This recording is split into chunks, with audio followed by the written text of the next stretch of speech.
He contacted them himself early yesterday evening and was taken into custody. 3 men arrested on Wednesday evening and another arrested yesterday morning are still being questioned.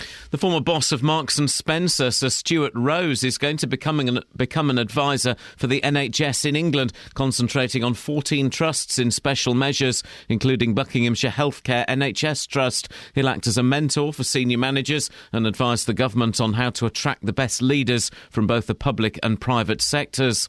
Forecasters say there'll be more heavy rain today, raising the risk of further flooding in areas where the ground is already saturated. There are currently 17 severe flood warnings in place across the Thames Valley, Somerset and Gloucestershire.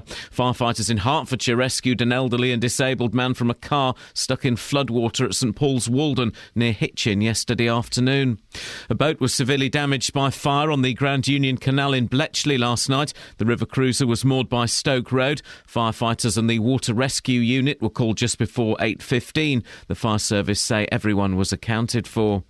A couple from Buckinghamshire who are getting married in Scotland today say they've been worried they might not make it. Chris Watts and Joe King from Maids Morton have been travelling to Gretna Green despite flooding, closed roads and trains not running. Chris says so far it's been one disaster after another. Well, it wasn't the best run-up to a wedding you could ask for.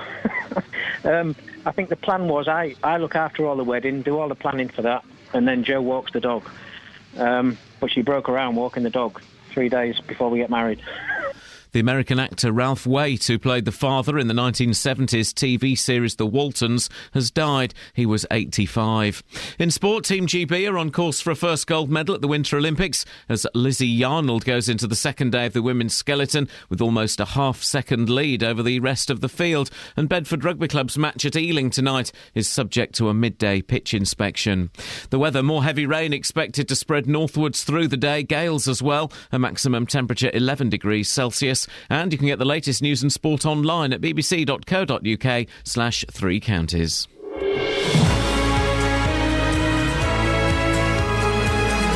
Thank you, Simon. Excellent stuff as always. We're really in the Friday groove this morning. Catherine is doing that funny head dance that J-Lo and my wife can do. And Kelly Betts is not really paying attention to anything at all. Morning, Kelly. Huh? Yeah, we go, you see. It's Friday. Now, normally I say lots to talk about on the show. Naughty children, trap terriers, and we set off a Macca bomb. It's 80s Macca-tastic. It's Mull of Kintyre for the 1980s. It's the greatest lost Paul McCartney song from the mid-1980s coming up this morning. Facebook.com/BBC3CR. 81333. Start your text 3CR. Or, for goodness sakes, pick up your phone, you lazy sausages, and give me a call. 08459 455 555. Across beds, hearts and bucks. This is BBC Three Counties Radio. Morning, sleepy eyes!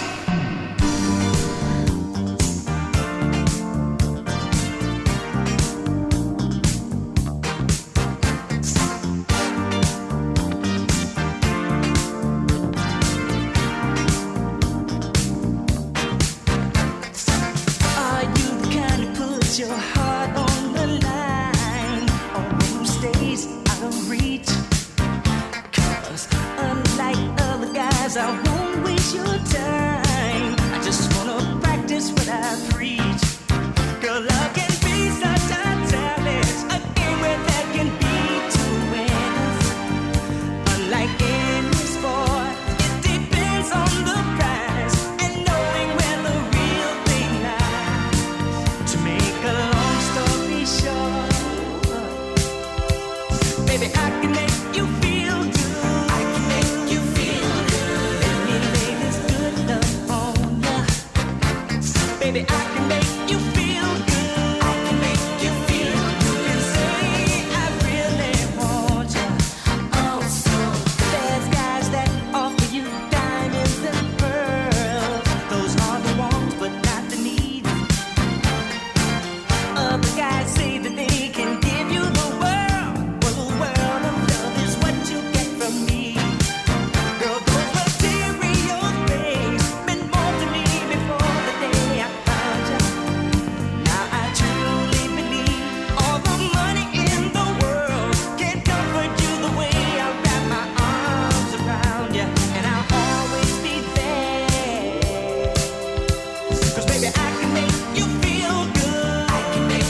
'cause I won't waste your time. I just wanna practice what I preach, 'cause love can be such a challenge, a game where there can be two winners. And like any sport, it depends on the prize and knowing where the real thing lies. To make a long story short, oh, baby, I can make you feel good. I can make you feel so forget about what he did wrong. Oh, baby, I can make you feel good. I can make you feel good. Love that is oh so strong. I can make you feel good. I can make you feel good. Won't you let me make you feel good? I can make you feel good. Baby, I can make you. Morning, this is Iain Lee, BBC Three Counties Radio. Now, new research suggests teachers have been dealing with an increase in badly behaved primary school pupils in the last 5 years. And the figures for secondary schools aren't that much better either. The Teacher Support Network says the situation means staff are more likely to suffer stress and depression that could affect their ability to teach. Well, in a moment we'll hear from Jess Edwards, coordinator of the Charter for Primary Education. But first, let's talk to former teacher Dr Neil Hawkes, who's the founder of the International Values Education Trust. Morning, Neil. Good morning, Ian. Neil, it's a relatively small survey, but does it paint a picture that you'd recognise? Yes, I think it does. Increasingly, over more than 5 years or 10 years, schools have been reporting to me that there is an increase in the number of children who are coming to school who really don't understand some of the basics of behaviour, in my terms, values. About 15 years ago, I instituted a method called values-based education, which 10% of schools in the UK have now adopted to try and counter some of these trends. It's always been the case that people have criticised the young, but I do think there are some signs that children are coming to school without an understanding. I'll give you an example. Yesterday I was in a primary school in Buckinghamshire, and the early years teacher said a 4-year-old had come into school and put his fingers up at him. And What, stuck his fingers up? That's right, yes. And this child was not from a disadvantaged home. It was from a home that, was really good. And so these trends are happening, and I'm not blaming anyone particularly. I think it's just a way that society is going because of breakdowns in extended family, where parents, and this of course is a generalization, are finding it more difficult to understand how to set secure boundaries with young children. And as a father of 2 young boys, 4 and 2, setting boundaries is very, very difficult. But we've instilled in the boys from a very young age, please, thank you, you sit at the table. There are simple, basic manners, aren't there, that we should be instilling as parents in our children before they go to school? I quite agree. The crucial age is up to 4 years of age when children are absorbing. But one of the problems, I think, Ian, that we're having is that parents are getting quite frightened to set boundaries with their children, and some of the very basic things that you've just articulated are being forgotten. For instance, one of the things we say at school is that never tell off the person of the child, only tell its behaviour, so that the child develops a secure self-image of itself, but knows the boundaries, knows what to do. As you say, these basic manners that we need to teach in schools and in the home. Oh yes, don't try and induce shame in the child. That's one of the worst things I think you can do. Ian. You're quite right. Neil, stay there a second. I just want to introduce into the conversation someone who's been trying to change the way children are taught from early years upwards. It's Jess Edwards, coordinator of the Charter for Primary Education. Jess, what needs changing as far as you're concerned? Does it start with the parents? To be honest, I think there's a lot of blame that is put on children's behaviour. I think people are very quick to blame parents, very quick to blame teachers. I think in reality, there's, throughout the last 20 years, there's always been stories about children's behaviour becoming worse. I actually don't. I think there's a perception that behaviour is worse. I don't really think it's a reality, actually. I think that children's lives are a lot worse, and I think that really in terms of the problems that children bring into schools, especially since the austerity began, that children's lives are becoming worse and worse. The problems that they come into schools with are worse. What kind of problems? Give me an example, Jess. Well, I think the problems of economic deprivation, of social deprivation, of families whose lives are ever more precarious, things like the bedroom tax, all sorts of new government policies that I think have made families and children's lives a lot harder. I think those problems are harder. But you look at the kids, Jess, sorry to interrupt. You look at the kids that grew up during World War II, for example, or in the 50s, when no one had any money. They seemed to do all right, didn't they? Again, I mean, I don't believe that behaviour is worse, so that would be my answer to that, really. I don't believe that behaviour is worse in our schools. Let's put that to Neil. People's lives are harder. Neil, lives are harder, behaviour isn't any worse. I think, again, one should beware of generalisations. Of course. My movement that is supporting positive human values in schools is, I'm visiting a school, for instance, today, Eversley Primary School in Enfield, and it's been in the London press for setting incredible high standards, both academically and socially with children, and supporting parents. I agree with Jess. It's something that you have to work with the community. It's not something that you blame and shame, and we need just a positive way. I agree with her. Some of the policies, for instance, I'm very critical of some politicians on both sides of the divide, and the way that they fixate on data outcomes in schools and not giving the balance on thinking about how we should help children to think about how they interact socially with each other and know about themselves. Jess?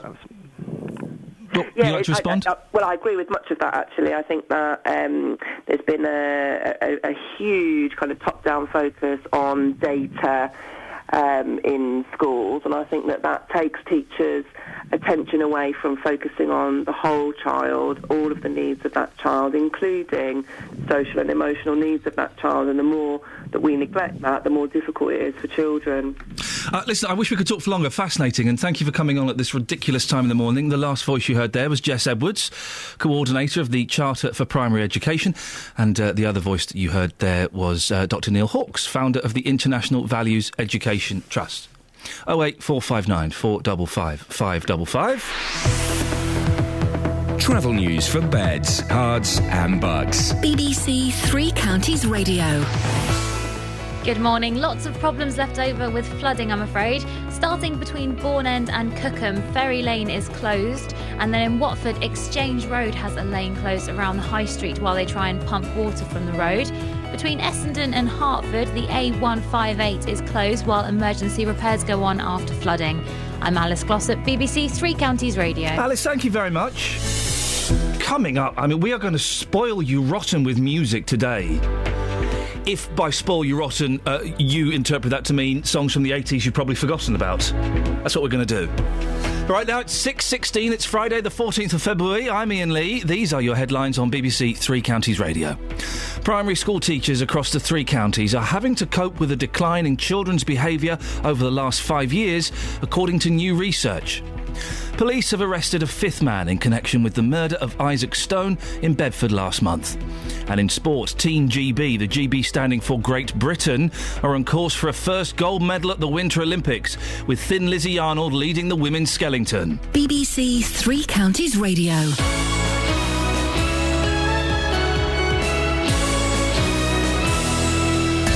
Roberto Perrone. We'll talk about your partner's annoying habits. This after a woman filed for divorce after just 1 week. I know I snore and I snore badly, but I can't help it. Roberto Perrone. It's Friday. Why am I even bothering to go to work today? You've got to. You never know when a board suddenly appears in front of you and you've got to dive in. You need a lot of love, a bit of patience to keep a relationship going. Sometimes you have to turn a blind eye. Roberto Perrone. Weekdays from 3 on BBC Three Counties Radio. Now, I have had a right old clean out of my car recently, and I found 15 soiled Ginsters packets. You should be ashamed of yourself. No, au contraire, I should be very proud of myself. For having what? 15 Ginsters soiled wrappers in my car, in the footwell of the passenger seat. So it's like you're... and then... Yeah, and some It's like man versus food. and I won. But anyway, I've cleared those out now, so I can start again. And I'm also clearing out lots of CDs. Got lots of CDs in my car. Some David Cassidy compact discs, some obscure... Were they new when they went into the car? Yeah, they were new when they went into the car. Some obscure 60s bands. And then also, one of my... I'd forgotten about this, and I found it in the back of the car. I was like... Oh, I'm going to play the 2 good songs from this album. This woman should, by all rights, be Mrs. Lee. Right. Because, man, when I used to do a free newspaper round, you know the ones we got paid halfpenny a paper? Yes. This was the cassette that was constantly in my Boots Walkman. Right, so because you listen to her records a lot, Yep. you own her now? Is that right? Technically, yes. And I'm surprised she's not picked up on the love vibe I'm sending over all the way over the Atlantic to her, and she's not married me. Ladies and gentlemen, only in my dreams, Miss Debbie Gibson.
Seriously, I mean, Catherine, wow, we were both wigging out there.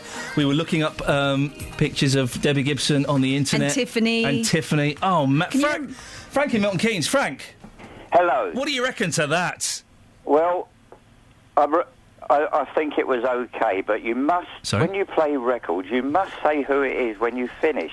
It's more important than when you say if you mention when you start. What? If you turn on halfway through, you think, oh, that was nice. Yeah. Who was it? And you're babbling on about something else. Right, well, hang on.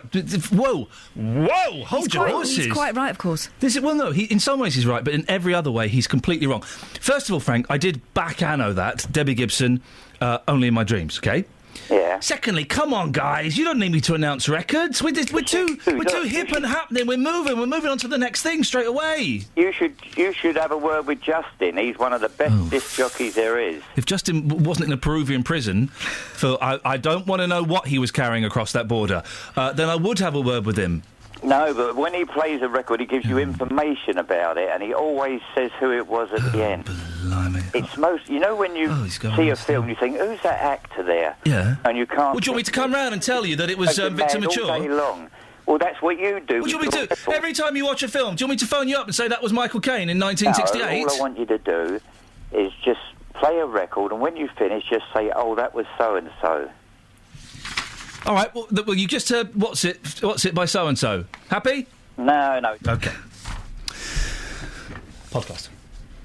Now, it seems, on to slightly more serious things here, it seems Buckinghamshire firefighters didn't spend the whole weekend pumping out Marlow.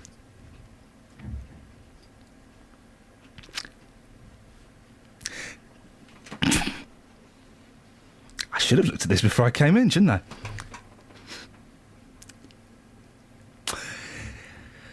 They spent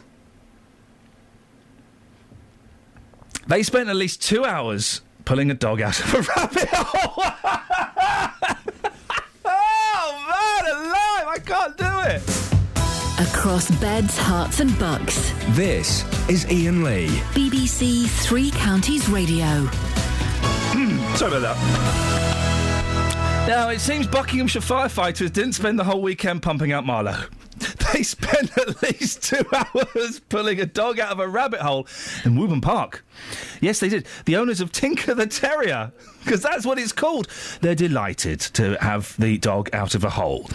But I thought firefighters weren't doing the Catherine, I thought they weren't doing the cats up trees, dogs down holes thing anymore. I thought they were rescuing people. I seem to remember them telling us that too, but yes. Apparently they are. How common are animal rescues like this? We've been looking into it. When it comes to Buckinghamshire Fire and Rescue Service, the last dog rescue they were involved in was 10 months ago. Do you want the details? Can you handle it? I've just seen the details. Go on. What happened? A Jack Russell called Lulu got stuck. Stop it, it's not funny. Stop it. This poor dog got stuck in a drainage pipe for Lulu. 4 days. Yeah. 4 days. Wowzers. 4 days, come on. Fire officers had to cut her out using specialist equipment. So the BBC's carried out a UK-wide investigation into animal rescue. Good use of licence payers' money. And found that over 3 years, that's between 2009 and 2011, rescuing animals cost the UK Fire Service £3.5 million. What kind of animals? Well, as usual, you'd imagine the sort of animals that would get into scrapes. Cats, dogs, horses. How does a horse get into a scrape? Fencing? Does a horse get stuck in a... No, anyway, yeah, yes. But other animals, including snakes... Stop it!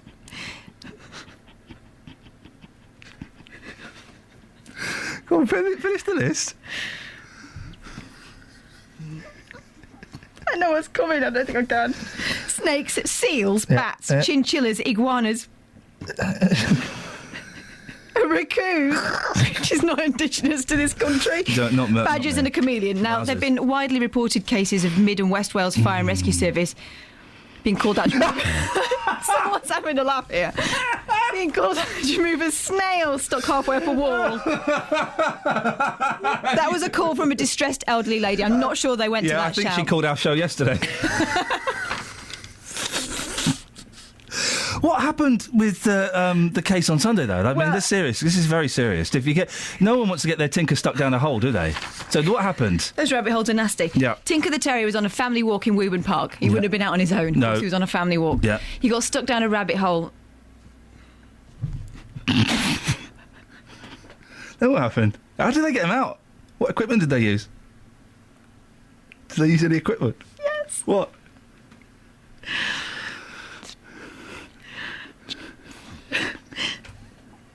A snake eye camera and shovels.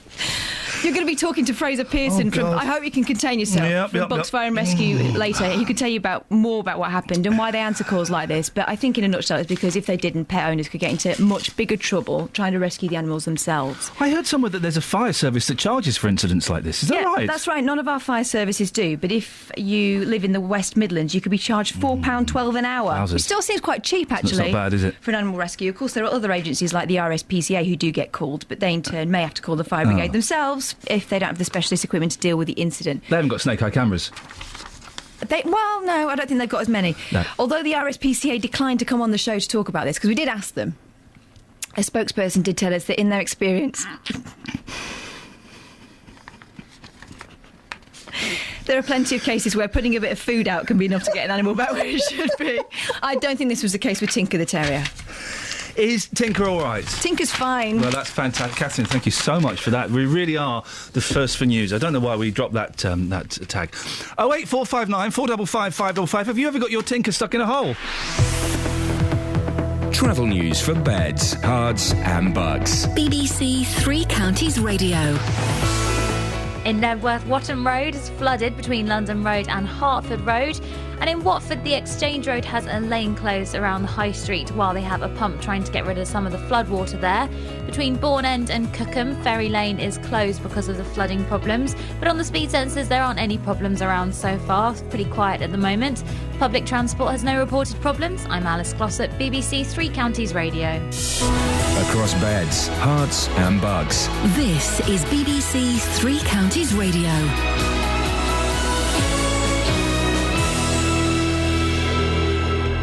It's 6:30. I'm Simon Oxley. Primary school teachers across the three counties are having to cope with a decline in children's behaviour over the last 5 years, according to new research.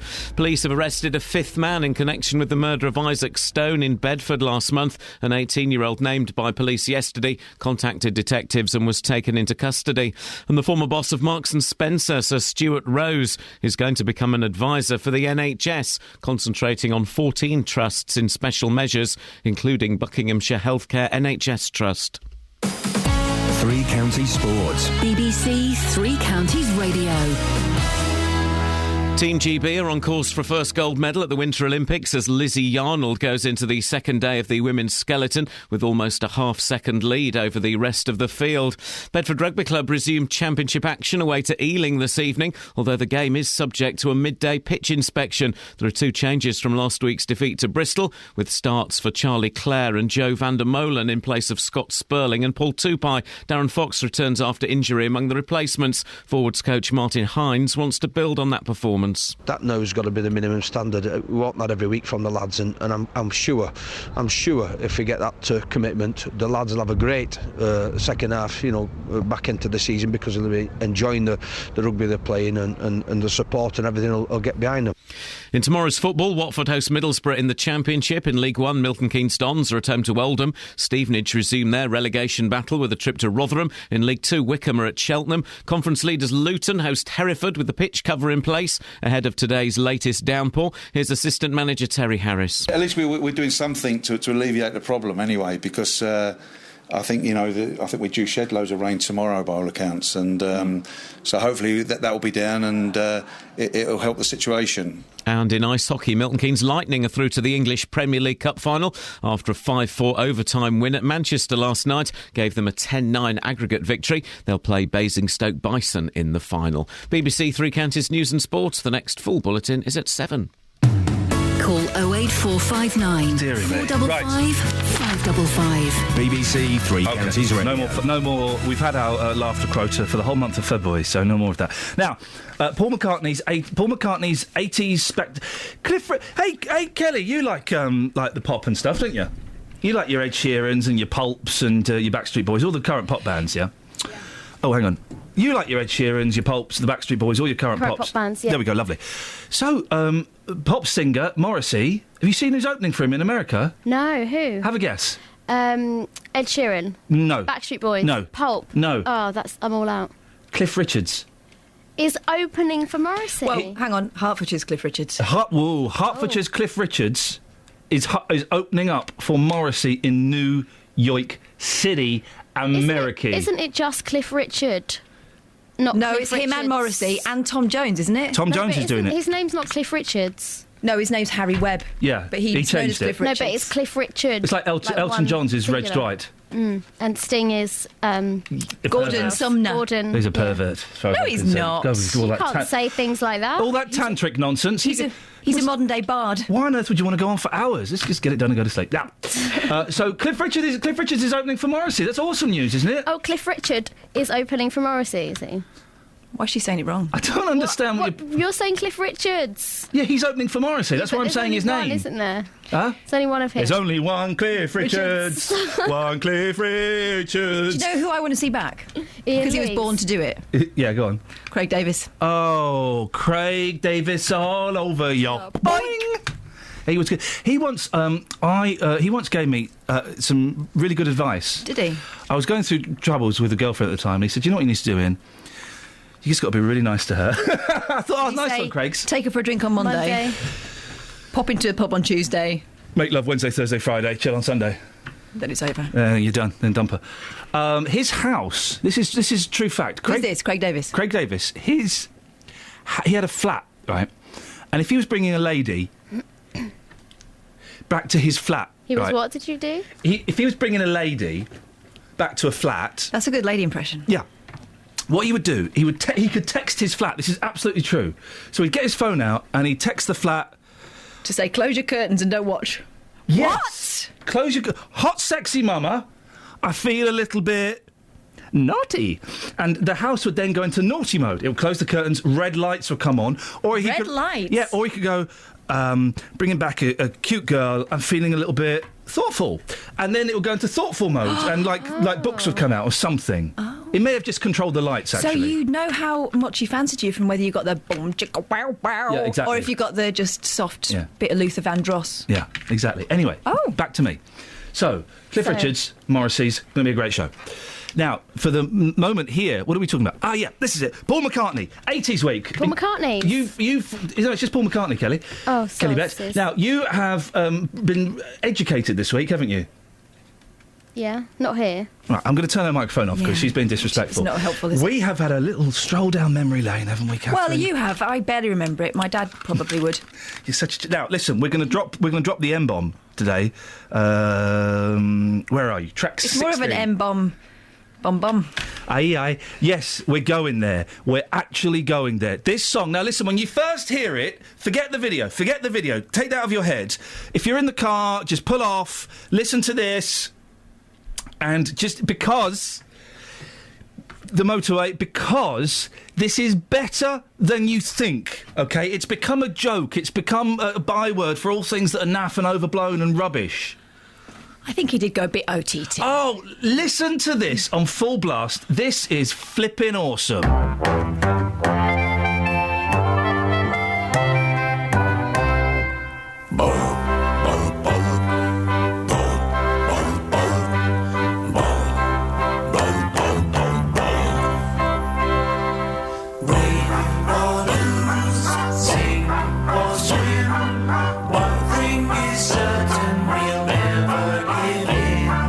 Side by side, hand in hand,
Just let that sink in. I've got shivers down my spine.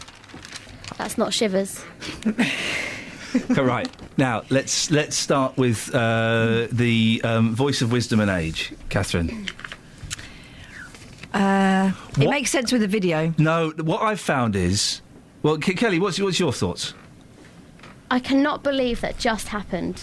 One of the biggest hits of the 1980s. If I was driving in my car, I would have switched off. What? But I'm stuck here in the building with the speakers directly at me, and I couldn't leave. The thing I found when I listened to this in my car last week, first listen, I couldn't believe what I was hearing. So why would you listen again? Exactly. Oh, no. What? See, that bit a bad I can idea. cope with. That little bum, fine. 08459 455 555. You heard it right. We just dropped the M-bomb live on air. What do you think? Paul McCartney in the Frog Chorus. It should be the national anthem. Should be next time he does a gig for the Queen, he should play that. Stop playing Live and Let Die and Hey Jude. We've heard that a million times. Get the Frog Chorus going, Macca. Seriously brilliant. 08459 455 555. There will not be anybody listening to this show that has taste. No. The sentence finished there. Thank you very much indeed. Catherine, the newspapers. Yes, they are full of news. Yep. Oh, OK. Well, thanks for coming. Front pages. Police and CPS face damaging questions as second celebrity in a week is cleared of historic sex crimes. Prosecutors in the dock. He was talking about DLT yesterday. It's been cleared, but there are a couple of things that the jury couldn't make a decision on, and there is talk that there may be a retrial on those two. So let us leave it. So let's stand well away from that, shall we, until that's completely sorted out. I'm looking at the local newspaper, The Comet. This is the only one that gets sent to us. They should send us more. In quantities as well. They do send us more. They send us 5 copies of The Comet. They do send us 5 copies. And basically, locally, not a lot happening. There's not. I mean, what? You know. A woman suffering from a severe earache had a maggot living behind her hearing aid. Oh, you dirty woman! Maggot ear! Doctors noticed... I'm not going to describe what they noticed. Describe it. No, I don't want to be using the words... No, I don't want to be using words. There will be children listening who will get kicks out of this kind of thing. Come on, this will become a legend eventually if you tell it now. Doctors noticed a bloody discharge when they removed the device and found a fat fruit fly larva wriggling around deep in her ear canal. That is disgusting. I tell you what, go to the centre of the sun. What fruit did they think her ear was? Ooh, nice pear. Go to the centre of the sun. Yes. Well, it's really hot. Yes. And it is really hot today because it is all Valentine's Day dedications. Oh, there's a car. Well, no, just go back a bit. That's the actual centre. Oh, for goodness sakes, just go back a bit. There. Why don't you just pick something at random? Some people have thought, you know what, it's so romantic, I'm going to send the equivalent of a tweet to the Sun and they can print it in the newspaper so we can spend 3 hours looking for it. What romance can you find in there, Catherine? Oh, gosh. Dear darling Fanny-O. You complete me. Oh. Loafs always... G. Oh, gosh, I hope that's a private joke and not a spelling mistake. Yeah, loafs. What do you mean, loaf? What are you saying, loaf? You've totally ruined it. I'm finishing with you. I'm going to go back out with your brother, the father of my children. Maybe G's the baker. Maybe he's a baker. Yeah, artisan baker. He's baking some love in the oven this morning for his Fanny-O. Oh. To my darling Heather 1505. I don't know what that means. That's a code for something. Yours forever, Action Man 051211. Oh, that's some kind of kinky code. Yes. Yeah. The KC kinky code. Adi Williams. Roses are red. Oh, they're going Adi. They're doing roses are red. Traditional. Roses are red. Violets are blue. Come sit closer because I like the view. Love, ooh, baby. Claire. That's Are you doing anything romantic for Valentine's? I might not go to bed at 7:30. At the same time as the kids, I don't know. Or maybe we'll turn the phones off. Has really got this sewn up. I'm assuming he's a gentleman and is indeed Mr. Lover. Love you once, love you twice, love you more than beans and rice. And beans and rice are good. I like beans and rice so much. That's double carbs, though, isn't it? What are you going to have with your beans and rice? You need some meat in there, surely. Unless you're vegetarian. Yeah, you need a little bit. Oh, for goodness sakes. KJB, we're going to marry this year or what? From Daddy-O. No, not if you're going to ask me like that. How We're rude. not getting married. How rude. Oh, God. I mean, most of these are just... most of these are just... I love you, Popsicle.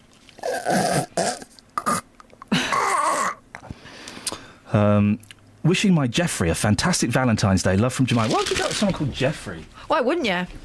Jeffs. 08459 455 555. Valentine's Day, Paul McCartney and travel.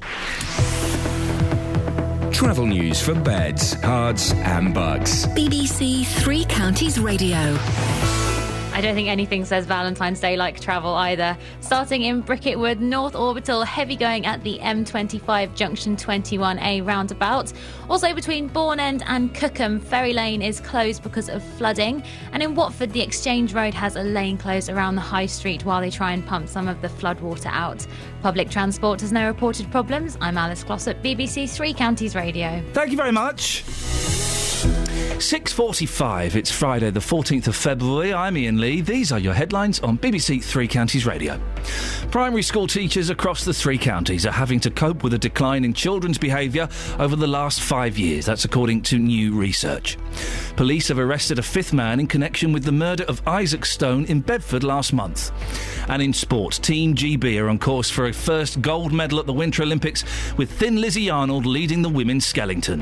08459 455 555. Weather's coming up very, very shortly, and I know you're all looking forward to that. But she's not sorted it out, basically, Catherine. She is frantically trying to get that. She's frantically trying to save her job.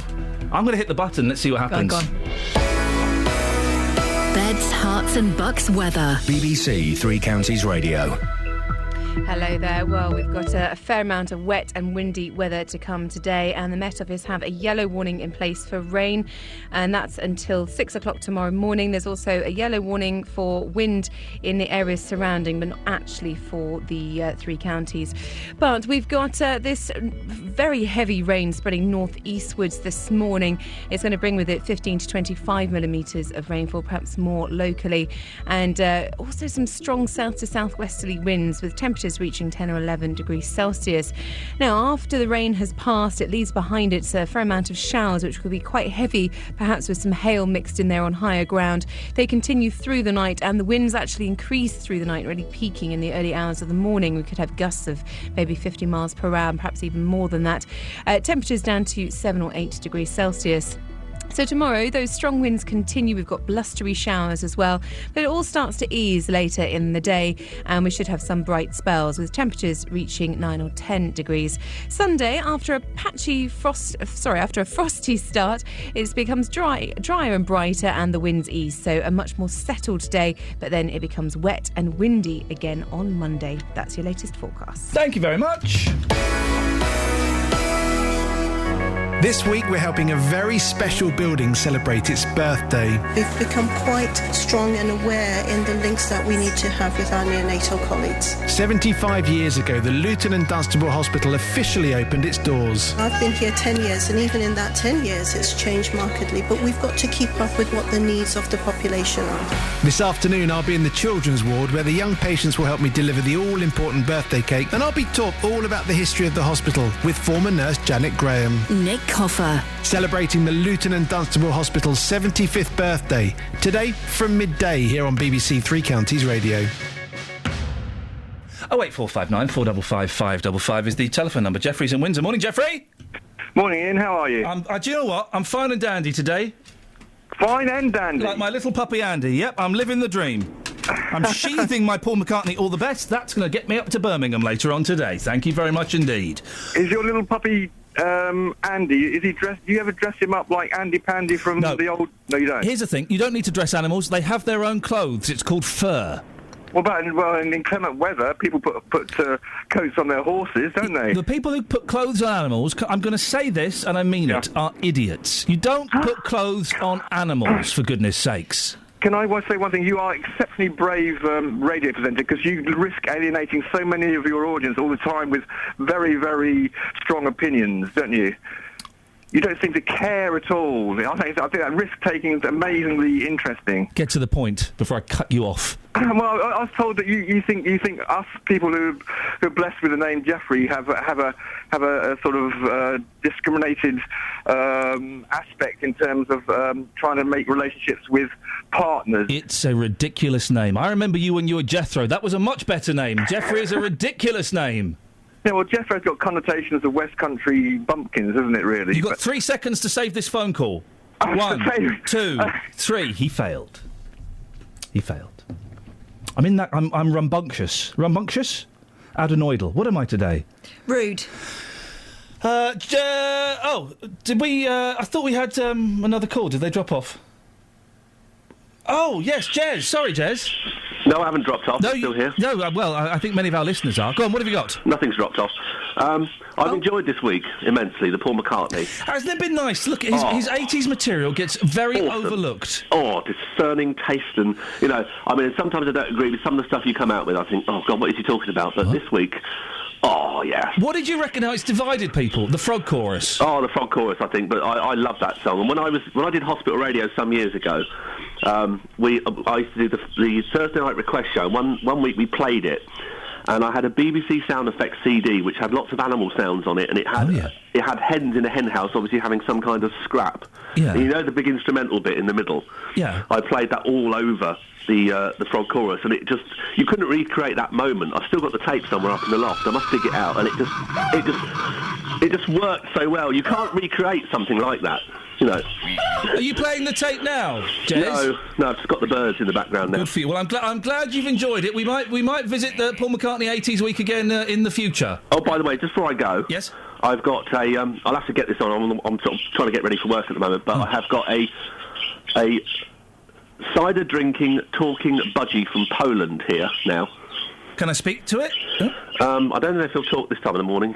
His name's Bashka, by the way. Oh, these blooming budgies coming over here from Poland, stealing out bird cages and our cider. I adopted him. He comes from Poland. Yeah. Come on, say something. You're going to talk. Who's he talking to? Me or the Don't look at the phone like that. You're going to say something? I'm talking. What? He's obviously got a bit of a hangover. Thank you very much indeed. Not a clue what happened there. You want to do a story, then What's-Her-Face wants to do BBC Introducing. Oh. So do you want to do your story? And then we'll play... Very quickly. This is in the Daily Express, page 17. Yeah. Being gay is only partly genetic. What? The rest is caused by environmental and social factors. I'm not saying that. It's a study. While gay men as a whole share a similar genetic makeup, it only accounts for 40% of the chance of a man being homosexual, according to scientists at Northwestern University in Illinois, who studied 400 sets of twins to see if some men are genetically geared towards being gay. They discovered that gay men shared certain characteristics on their X chromosome. Can I say something? Yeah. Sometimes you can tell kids that they're going to be gay, can't you? You can tell them, or you can I wouldn't tell them. Yeah. Hey, you can be gay. No, you can tell, can't you? There are some children you can tell. There were some boys I went to school with, Yeah. and I think everyone else knew before they did. Yes, yes. It's up to them to come to know themselves. Oh, and it's not a judgment call. I'm just saying that it is. Sometimes you see young children, you think, okay, right. Well, that's their path has been mapped out for them, and good for them. And hope they're happy following that path. I always thought that they were born that way. Kelly Betts, BBC Introducing. What is it? Why should we be listening? When is it? Who presents it? What is the premise behind it? What kind of music can we hear from it? What song are we playing today? BBC Introducing is a show that supports unsigned and upcoming music from the 3 counties area. Thanks for the echo. Just makes it sound a bit more dramatic. It does, doesn't it? She's fallen down a shoe. Woo! There's 40 BBC Introducing shows all across the region. It's exciting. Ours is obviously based here and covers the music from Bedfordshire, Hertfordshire, Buckinghamshire. Each week we're lucky enough to add a track to the playlist. This week's track is by Ben Paul, originally from Barton le Clay. And this track is called Starting All Over. Hey, Again. Scott Balcony tweeted you saying he had a friend who wanted to submit a track and you ignored him. Oh, he wants to submit a track. His friend does. Very easy. www.bbc.co.uk/introducing.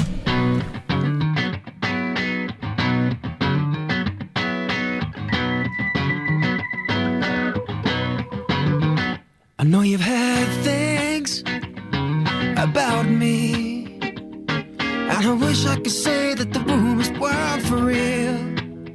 I know it would be a cliche to say I've no regrets and I've been lying anyway. It's a page 1 rewrite of every aspect of my life, starting from tonight.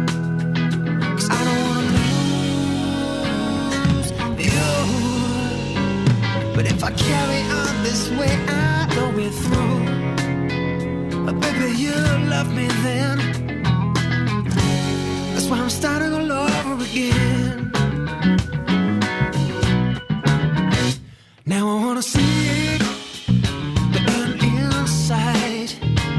I need to change my course and head towards the light. Room to breathe is all I need. So listen to me now and hear my plea. I'm gonna make amends. And this song is just a start and a taste of things to come. Yeah, yeah. And I don't wanna lose you. But if I carry on this way, I know we're through. And I don't wanna throw it all away. But I got to make a change from yesterday. 'Cause baby, you loved me way back when. That's why I'm starting all over again.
But if I carry on this way, I know we're through.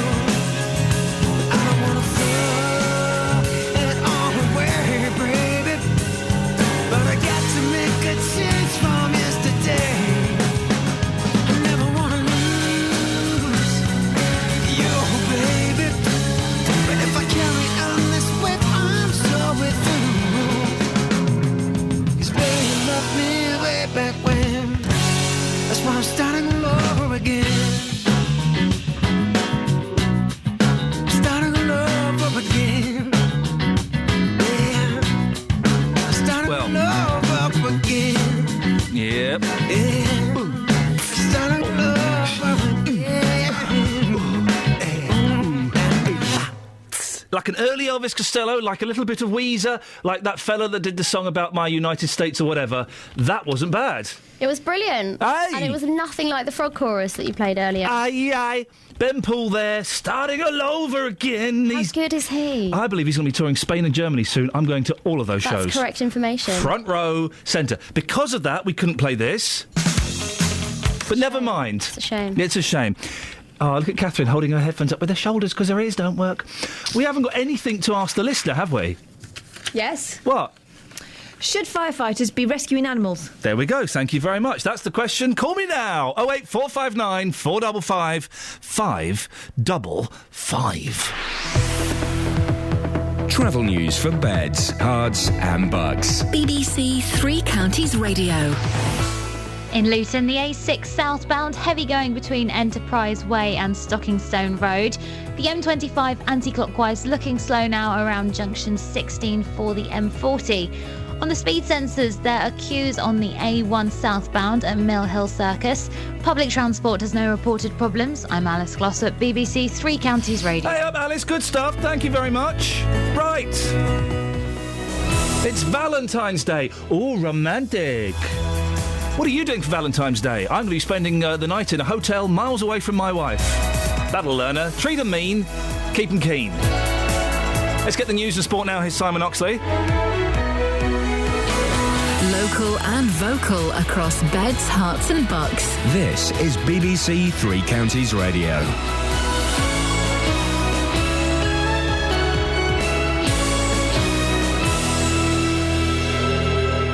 It's 7 o'clock. The headlines. Primary school teachers facing increased bad behaviour. Fifth arrest in Bedford murder inquiry. And former M&S boss to advise Buckinghamshire Health Trust. BBC Three Counties Radio. Primary school teachers across the three counties are having to cope with a decline in children's behaviour over the last 5 years, according to new research. The Teacher Support Network survey suggests more than a third of primary teachers say they've thought about leaving the profession. Dr Neil Hawkes founded the values system used in many schools. Yesterday I was in a primary school in Buckinghamshire, and the early years teacher said a 4-year-old had come into school and put his fingers up at him. These trends are happening, and I'm not blaming anyone particularly. I think it's just a way that society is going.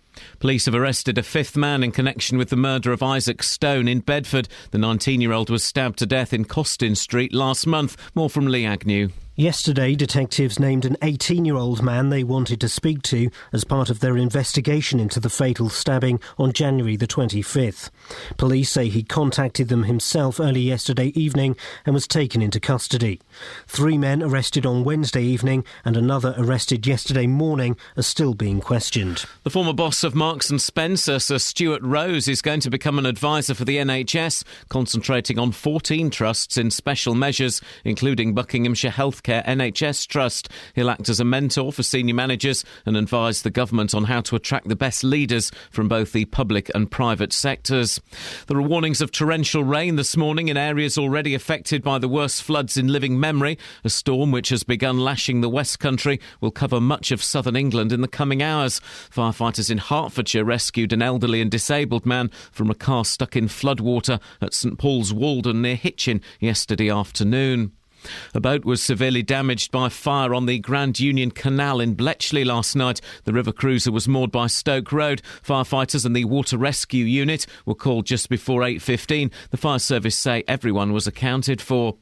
A couple from Buckinghamshire who are getting married in Scotland today have been worried they might not make it. Chris Watts and Joe King from Maids Morton have been travelling to Gretna Green despite the flooding, closed roads and trains not running. Chris says so far it's been one disaster after another. Well, it wasn't the best run up to a wedding you could ask for. I think the plan was I look after all the wedding, do all the planning for that, and then Jo walks the dog. But she broke her arm walking the dog 3 days before we get married. The American actor Ralph Waite, who played the father in the 1970s TV series The Waltons, has died. He was 85. In sport, Team GB are on course for a first gold medal at the Winter Olympics as Lizzie Yarnold goes into the second day of the women's skeleton with almost a half-second lead over the rest of the field. And Bedford Rugby Club's match at Ealing tonight is subject to a midday pitch inspection. The weather, more heavy rain expected to spread north through the day. Gales as well, a maximum temperature 11 degrees Celsius. And you can get the latest news and sport online at bbc.co.uk/3 counties.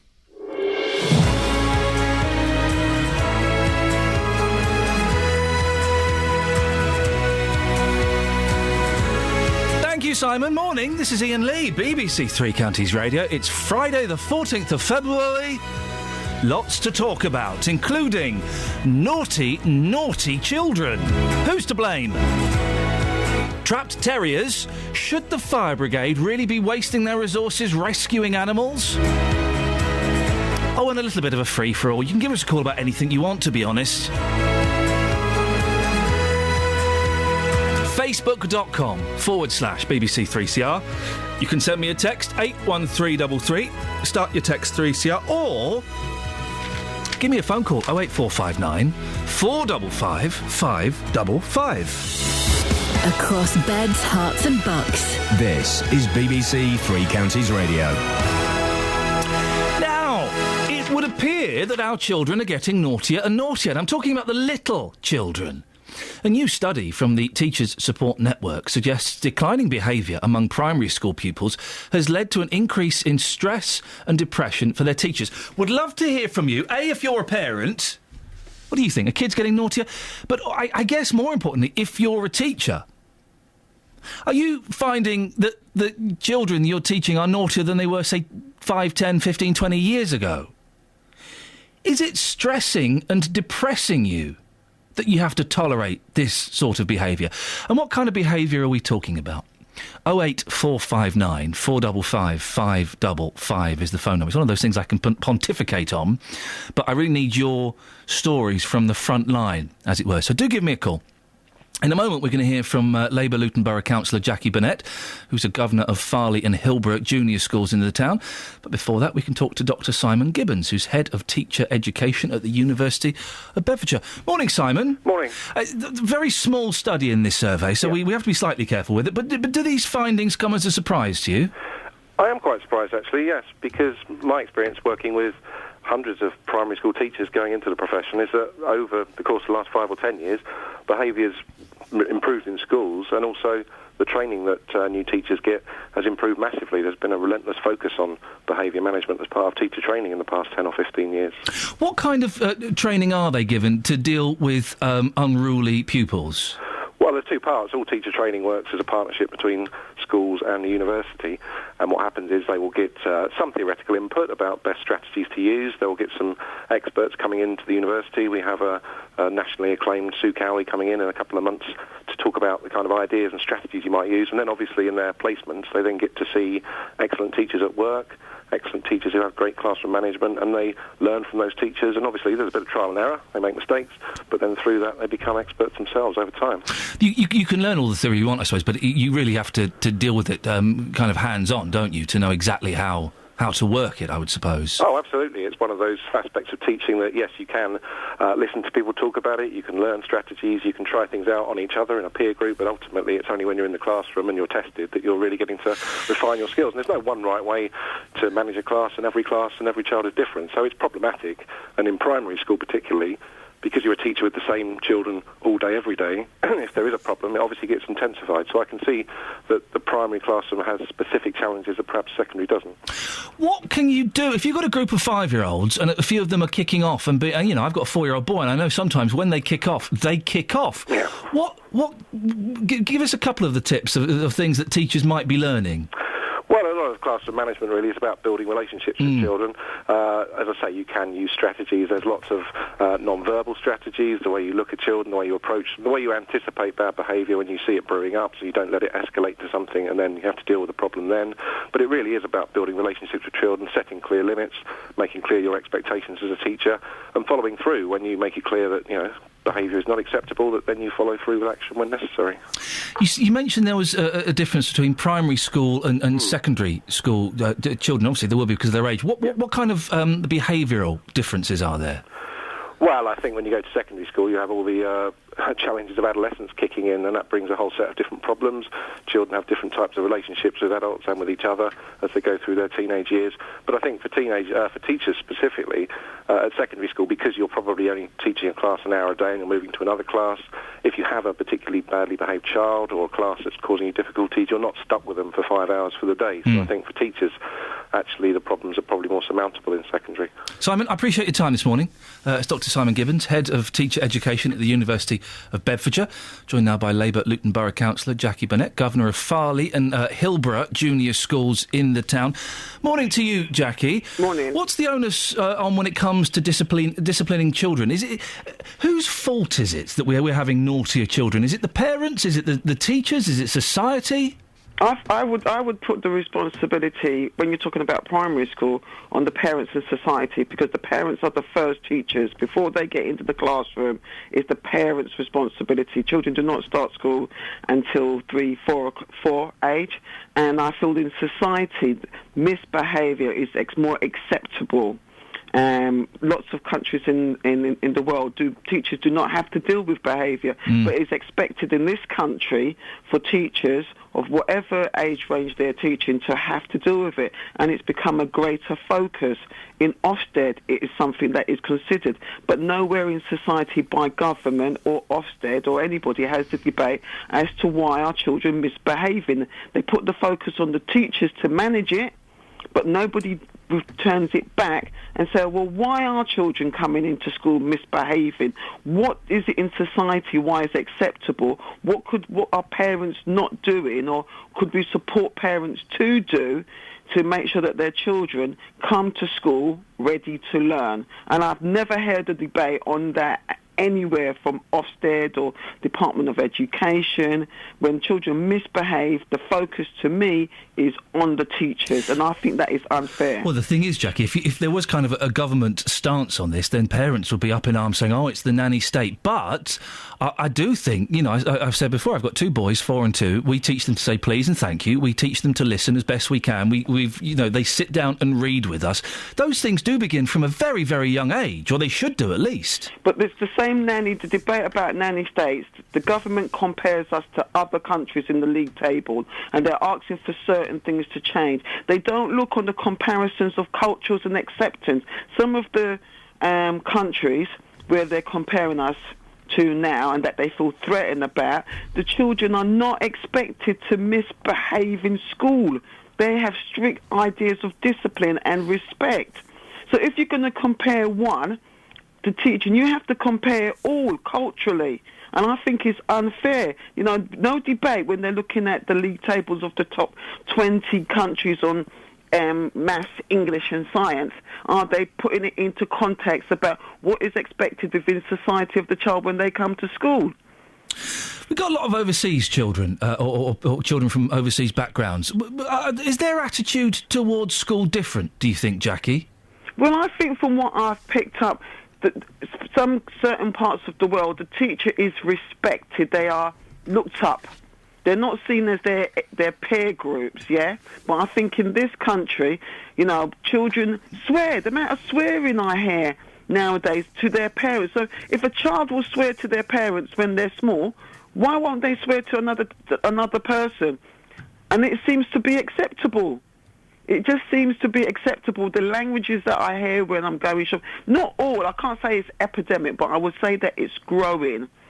Yeah, and I don't see anybody being prepared to have a conversation. Why is that? Why have we grown this way that we find it acceptable? If we're going to compare ourselves to other countries on education and attainment, look at everything, not just the teacher. This study from Teachers Support Network says that primary school teachers are becoming increasingly stressed and depressed. Have you encountered anything like that, Jackie? No, I think what has happened, more is expected of them in Ofsted, is something that is looked at. And even there's a programme that's been on BBC Three about young people going into teaching, and this was, I think it's secondary school, that they're having to deal with behaviour. And you can see those who seem to be able to engage more easily and get the respect of the children, and those that the teacher is talking and they're still misbehaving. But what got me, it wasn't just the teacher was talking, the teacher was being observed. The head teacher was in the class and the children were still carrying on misbehaving. But in a lot of other countries, that's not the teacher's not dealing with that. It's down to the parents. So, and I think that's the thing that society to have. Don't put all the pressures on teachers. Teachers have so much to do. We need to go back. It's meant to be a relationship between the school, the pupil and the teacher, and nothing says about the parents here. It was always about the teacher. Jackie, I appreciate your time this morning. That's Labour Luton Borough Councillor Jackie Burnett. Well, over to you. Parents, grandparents, teachers, people who have been to school. I'm guessing that's a significant majority of you. I'd hope so, anyway. Primary school kids are getting naughtier and naughtier. That's according to a survey. It's a very small survey, but it's all we've got to work with. And it says that it's increasing stress and depression in teachers. Well, whose fault is it that primary school kids, and we're talking 4, 5, 6, are naughtier? Do you agree with Jackie? It's the parents' responsibility. That at home, the parents should be teaching the please and thank yous, the manners, the sitting down and listening, the turning the TV off when they're told, sitting and reading. Or do you think that when you deliver a child to primary school at 4, 5, that it's the teacher's responsibility? You've done your bit. You've fed and clothed and bathed them for the last 4 years. Now it's up to the teachers to instil some manners, as well as educating them about maths and English and painting. 08459 455 555. Do parents need to take more responsibility when it comes to the behaviour of their primary school children? Their primary age children. Is that the parents' responsibility? Or should the teachers just man up a bit? Get on with it, for goodness sakes. 08459 455 555 81333. Start your text 3CR. It's exactly 7:15. BBC Three Counties Radio. Let's get the travel news now with Alice Glossop. Travel news for beds, cards and bugs. BBC Three Counties Radio. The M25 anti-clockwise is slow at junction 16 for the M40, and in Bricketwood, the North Orbital very heavy going at the M25 junction 21A roundabout. On the speed sensors in Cheshunt, the A10 southbound is queuing up to Waltham Cross, and also in Hitchin, the A505 looking very busy heading into the centre of town. Public transport has no reported problems. I'm Alice Glossop, BBC Three Counties Radio. Alice, thank you very much. Right, 7:15. It's Friday, the 14th of February. I'm Iain Lee. These are your headlines on BBC Three Counties Radio. Primary school teachers across the three counties are having to cope with a decline in children's behaviour over the last 5 years. That's according to new research. Police have arrested a fifth man in connection with the murder of Isaac Stone in Bedford last month. And in sport, Bedford Rugby Club's match at Ealing tonight is subject to a midday pitch inspection. Keep listening to 3CR. We'll give you an update as soon as we have it. 08459 455 555. Whose responsibility is it to instil good behaviour in our 3, 4, 5-year-old children?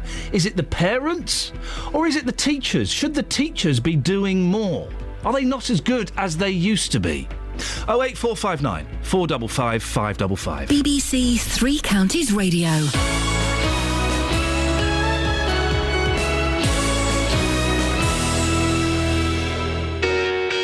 Tomorrow afternoon, Three Counties Sport will bring you another 4 live commentaries. Did it again and scores! We'll be at Vicarage Road, Stadium MK, the New York Stadium and Kenilworth Road. Andre Gray, number 18 for the season. Soko turns it into the net. What a goal from Isaac McLeod! What a wonderful finish this afternoon! There'll also be regular updates from Wickham. Fantastic strike with Stuart Lewis. Tomorrow afternoon from 2 in Three Counties Sport, here on BBC Three Counties Radio. The thing is, that's how Luke Ashmead talks in the office. I've just made myself a wonderful cup of coffee. It's fantastic! Incredible scene! This is wonderful. I've managed to get onto a computer that's got Radio Man installed. I can edit audio! It's very noisy when Luke's in the office, It's a isn't bit it? off-putting, yes. And the boss has not responded to any of my emails complaining about it. Not at all. Kelly, do a Luke impression. Luke Ashmead? Yeah. In what situation? Give me a situation. All right, so Luke has just come in and he has secured a fantastic parking space in the car park. Oh! It's based on a true story. It's based on a true story. Ah, dear. Talking about bad behaviour. Whose fault, whose responsibility is it in our younger children? 3, 4, 5, 6, 7-year-olds. Brian's in High Wycombe. Morning, Brian. Good morning. Brian, what have you got for me? I think it's all of our responsibility, but I think there are many factors. But one, I've noticed a change in the years. I've been going into a school for 74 years now, since... Gosh. And have you not passed yet? No, I still haven't got out. I want to, but... you're the gentleman that goes in and teaches chess, aren't you? Yeah. Yes, we've spoken before, yes. I can be boring on the subject, but I think I've noticed that half the schools in South Bucks used to have, about 20 children playing chess, and we had dealt with hundreds of them, but teachers were able to get involved with after-school activities, and I think now, since the 80s, that was when the change came. Teachers said, well, pressure on us is being made so great now that we're just not going to do the voluntary things we used to. And I think that was very reasonable because there was a change in the education system. And I think table tennis is another thing. I mentioned chess, but I used to see table tennis tables up in the school, but only one independent school that I go into do I notice that now. So a lot of these things that children used to like going into school for aren't there, and the pressures are put on now, really just on the academic subject. I was such a geek at school. I started up a chess club at school. Tony Lofts got all the credit for it, though, so I stormed out and refused to go. But I used to love a game of chess at lunchtime. Yeah. How old are the kids that you're teaching? Well, I like the years 2 and 3 because I manage So that's like 7 and 8 year olds, isn't it? Yeah, because I manage the county under-9 team, and I'm finding it very difficult. I really have to go teaching. If I want to stop now at my 80th year, stop teaching in schools, but I can't find people to take over. And one school's even paying my taxi fare to take me 10 miles to school on a Monday afternoon. So this is what it means to that particular school who values the benefits of chess for education, the concentration, like people think. Well, Brian, listen, I appreciate... We've got to move on because we've got to move on to another story, but you keep up the good work for as long as you feel you can. Isn't that great, teaching 7 and 8 year olds chess? I used to love chess when I was a kid. I used to love it. I used to really, really enjoy it. I remember I once got into a fight with Duncan Smith because he won, and I was really annoyed, so I got his queen, and he had a flask full of tomato soup, and I dropped his queen in the flask full of tomato soup. He beat the living hell out of me. Chess-based violence. I know. It was all kicking off. Sorry? Not Duncan Smith? Yeah. From your school? Yeah. No way. I dropped his queen into he had a flask full of tomato soup, and I dropped it in there, and he went, he was a little bit, and he went nuts. He went nuts! Wow, and I'd hate to see him go nuts. You don't mess with a man's queen. Surely you know that. First rule of chess. I don't know if it was his queen or his soup he was more upset about. But, I mean, he had to drink the soup to get the queen out. Oh, come on. Yeah, of course. It's like getting your tinkle stuck in a hole, isn't it? Tinker. Thank you very much indeed. The reason we're talking about tinkers in holes is because you've only got to turn on the TV to see the fantastic work done by the firefighters at the moment. Haven't they been superb? They've been a constant presence in flooded-out areas. In fact, it looks as if they'll be working to pump out Marlow well into next week. Which is why I was a little bit surprised to read they'd had time to spend 2 hours pulling a dog out of a rabbit hole in Woburn Park. 2 hours, Catherine. Pulling Woburn. Because it is Woburn. Yeah, that's what I'm saying. Is it not? Are you sure? Yeah, we're positive. It's definitely Woburn Park. It's a different place. You want to say Woburn, don't you? I can't help but. Say Woburn. Woburn. Thank you very much indeed. The owners of Tinker the Terrier are, of course, delighted to get their little pet back. But I kind of thought that the firefighters weren't doing cats up trees gigs anymore. Well, Fraser Pearson is from the Bucks Fire and Rescue Service. Morning, Fraser. Good morning, Ian. What happened in this incident? In this incident, Tinker the Terrier was on a family walk and disappeared down a rabbit hole and became stuck. Couldn't turn round, couldn't back out of the hole, and managed to sort of, gather some rubble behind. I'm not sure if it was a him or her, I'm afraid, and was basically stuck. But just sort of going back to the point you made in the intro, I think the context is important here. I mean, certainly dealing with Tinker on Sunday didn't affect in any way the support we were giving to the flood relief operation down in Marlow and elsewhere.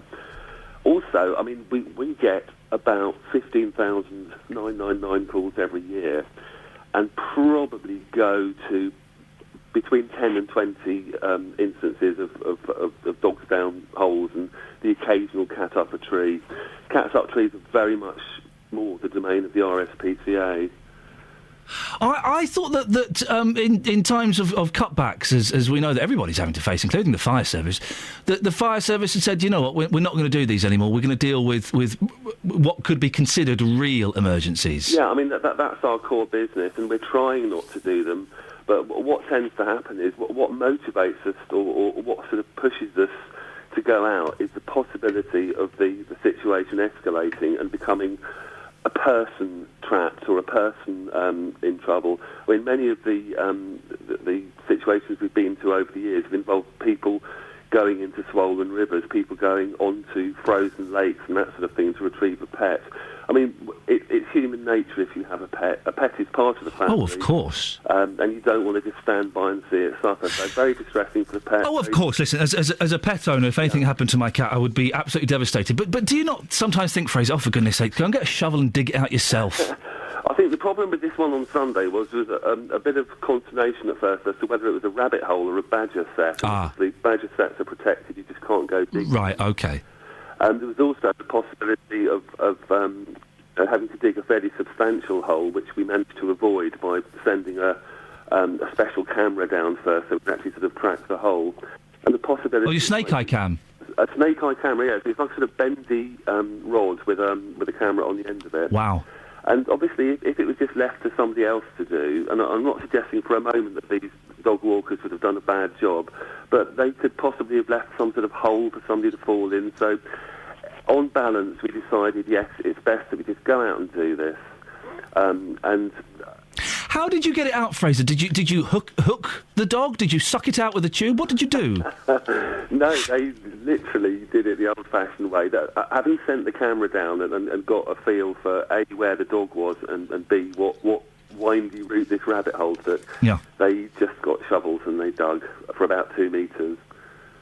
The RSPCA suggested that maybe putting a bit of food out can be enough to get an animal out. Would that have got Tinker out? In many cases it is, and I think that's the trick with getting cats down trees. You sort of wave an open tin of cat. I think that poor Tinker was physically stuck, could not. Right, oh dear. Would merely been, ravenous at the smell of the food, but not able to Have you considered charging? Because some fire services charge for things like this. I think it's like £4.20 an hour or something. Maybe is that not a way to reach a compromise? It's a lot more than that, and then certainly the market rate, if you had to hire a private company to come out and do, what some of the things we have to do, would be hundreds of pounds. Right. I mean, the decision as to whether to charge for these types of things is something for our Buckinghamshire and Milton Keynes Fire Authority to make.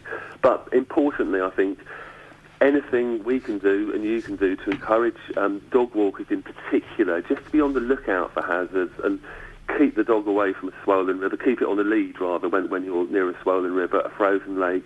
And if you're in a field where, which you're unfamiliar with, or where there could be loads of holes and burrows and warrens and what have you, keep it on the lead, because, as I said, it's very stressful for the animal, very stressful for the owner, and can tie up emergency service resources as well. And Fraser, how is the flood relief going on? Have you managed to pump out Marlow yet? Yes, pretty much. I mean, it's been an incredible week so far. The difficulty is it's mainly groundwater, and so although the main site we're operating at in Marlow is about 500 metres away from the Thames, the water just keeps coming up the drains. Right. And it's under control as we speak, but obviously we're all... There's more to come, isn't there? That's the problem. The weather forecast. Fraser, you're doing a cracking job. Keep up the good work. Thank you very much. Thank you, Ian. Cheers. There we go. Fraser Pearson from Bucks Fire and Rescue. Robbie's in Watford. Morning, Robbie. Morning, Ian. How are you? Yeah, I'm good, thank you. You've got a story about an animal in distress. Yeah, I was about... it was 1993. I was 5 years old. And me and my brother and my mum and my dad, we lived in Sunderland. So, right up north. I'm sorry to hear that. Yeah, no, me too. We had a dog, a black Labrador, that my dad had been given as a birthday present. So we took it out for a walk. And there's a place up in... Do you ever watch the end of the Great North Run? No. Okay, great. Well, sorry to cut that there. No, I don't. Okay, there's a place in Sunderland which is called Marsden Rocks, which is like big fields. Yeah. But they're right next to the beach. They're like cliffs. Okay, yeah. And they're huge fields, like massive, like sizes of football pitches. And we took our dog out for a walk, and he would always chase the football that me and my brother were kicking around. And so we were kicking the football around, and then suddenly he was about 2 or 3 years old, and he just kind of ran off somewhere, chasing other things, and he was chasing a seagull. Oh no! And he thought the football was he thought the seagull was a football. Oh no! Chased the seagull. Seagull moved out of the way, and he plummeted over the side of the cliff. He jumped over the edge of a cliff. Well, he didn't jump. It wasn't like he was willing it. He plummeted. He plummeted. Yeah. Oh, blimey. Like a stone. Yes. And the tide was in, Stern. and so he landed in the sea. Oh. And so the first thing that we did, first thing I did was wonder where the football was. Second thing was... Oh, yeah, good one.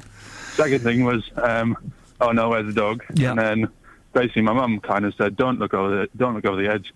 My dad looked over the edge, saw the tide was in, so he thought, well, I'll have to call the fire brigade. So he called the fire brigade, and quite legitimately they said there was absolutely nothing they could do. Yeah. Because, I mean, depending on the tide, he could have been in Norway. Yes, yes. So anyway, we went home, minus the dog. Yeah. And my dad actually went back the next day when the tide was out and found him. Oh, no. Dead? And he was dead, yeah. Yes, I suspect. Yeah. Can I ask you a question, Robbie? Yeah. And I want you to delve deep into your memory banks here. You're telling the story that the dog jumped for a seagull. Yes. Did you actually kick a ball over the edge of the cliff? No, I didn't, because we actually did find the football. You got the football back. Well, that's... And the reason that I remember that was because it was an Italian 90 special ball. He got his Italian 90 special back. He lost a dog. Travel news for beds, cards and bugs. BBC Three Counties Radio. The M40 northbound is blocked at junction 6 for Watlington after an accident. Police and ambulance services are on the scene. Traffic quite heavy on the approach there. The M25 anti-clockwise, queuing between junctions 17 for Maple Cross and 16 for the M40. On the speed sensors, the A5 looking slow in both directions around Dunstable. Public transport has no reported problems. I'm Alice Glossop, BBC Three Counties Radio. Across beds, hearts and bugs. This is BBC Three Counties Radio.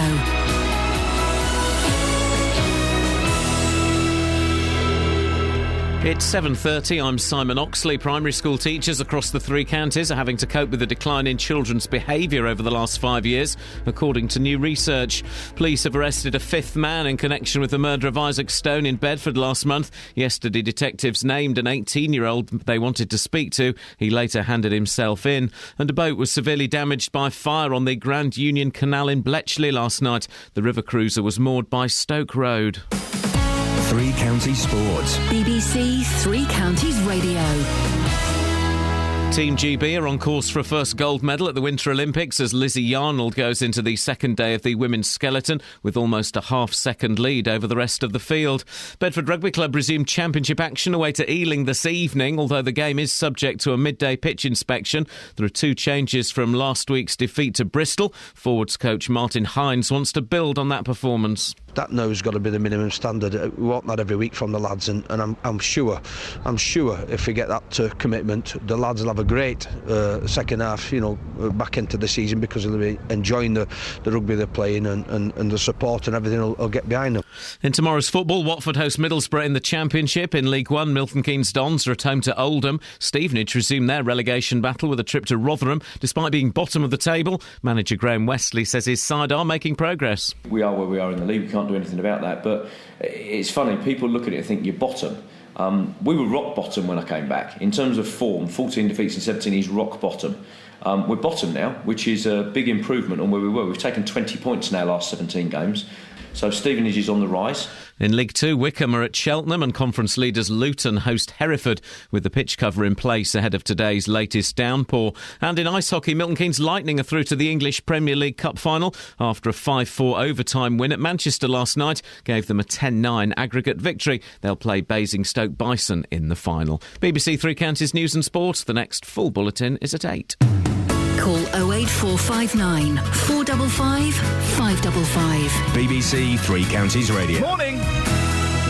Catherine, during the news, leant over to me metaphorically and... what did you say, Catherine? Can't remember. What did I say? This is the most mental show we've ever done. And I agree. Isn't it taking many odd twists and turns? Yes. Shall we carry on in that vein? Well, let's see what happens next. You right, Kelly? Hiya. Any chance of a cough? Two shugs. No, don't do that one. No, don't do that one. Lots to talk about this morning. Naughty children. Whose fault is it that 3, 4, 5, 6-year-old primary school children are, well, according to one survey, becoming naughtier? Is it the responsibility of the parents? Is it society? I never know what that means. When I blame society. I don't know what society is. I don't know who you're blaming. That seems a vague kind of...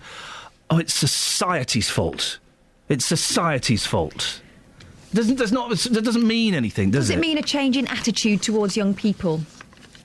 I think it's a cop-out. I think saying it... I blame society. Oh, it's society's fault. It doesn't mean... It's what? It's society's. It's a studio line. Style your hair. Any way you like it. Studio line. It's not Studio Line's fault at all.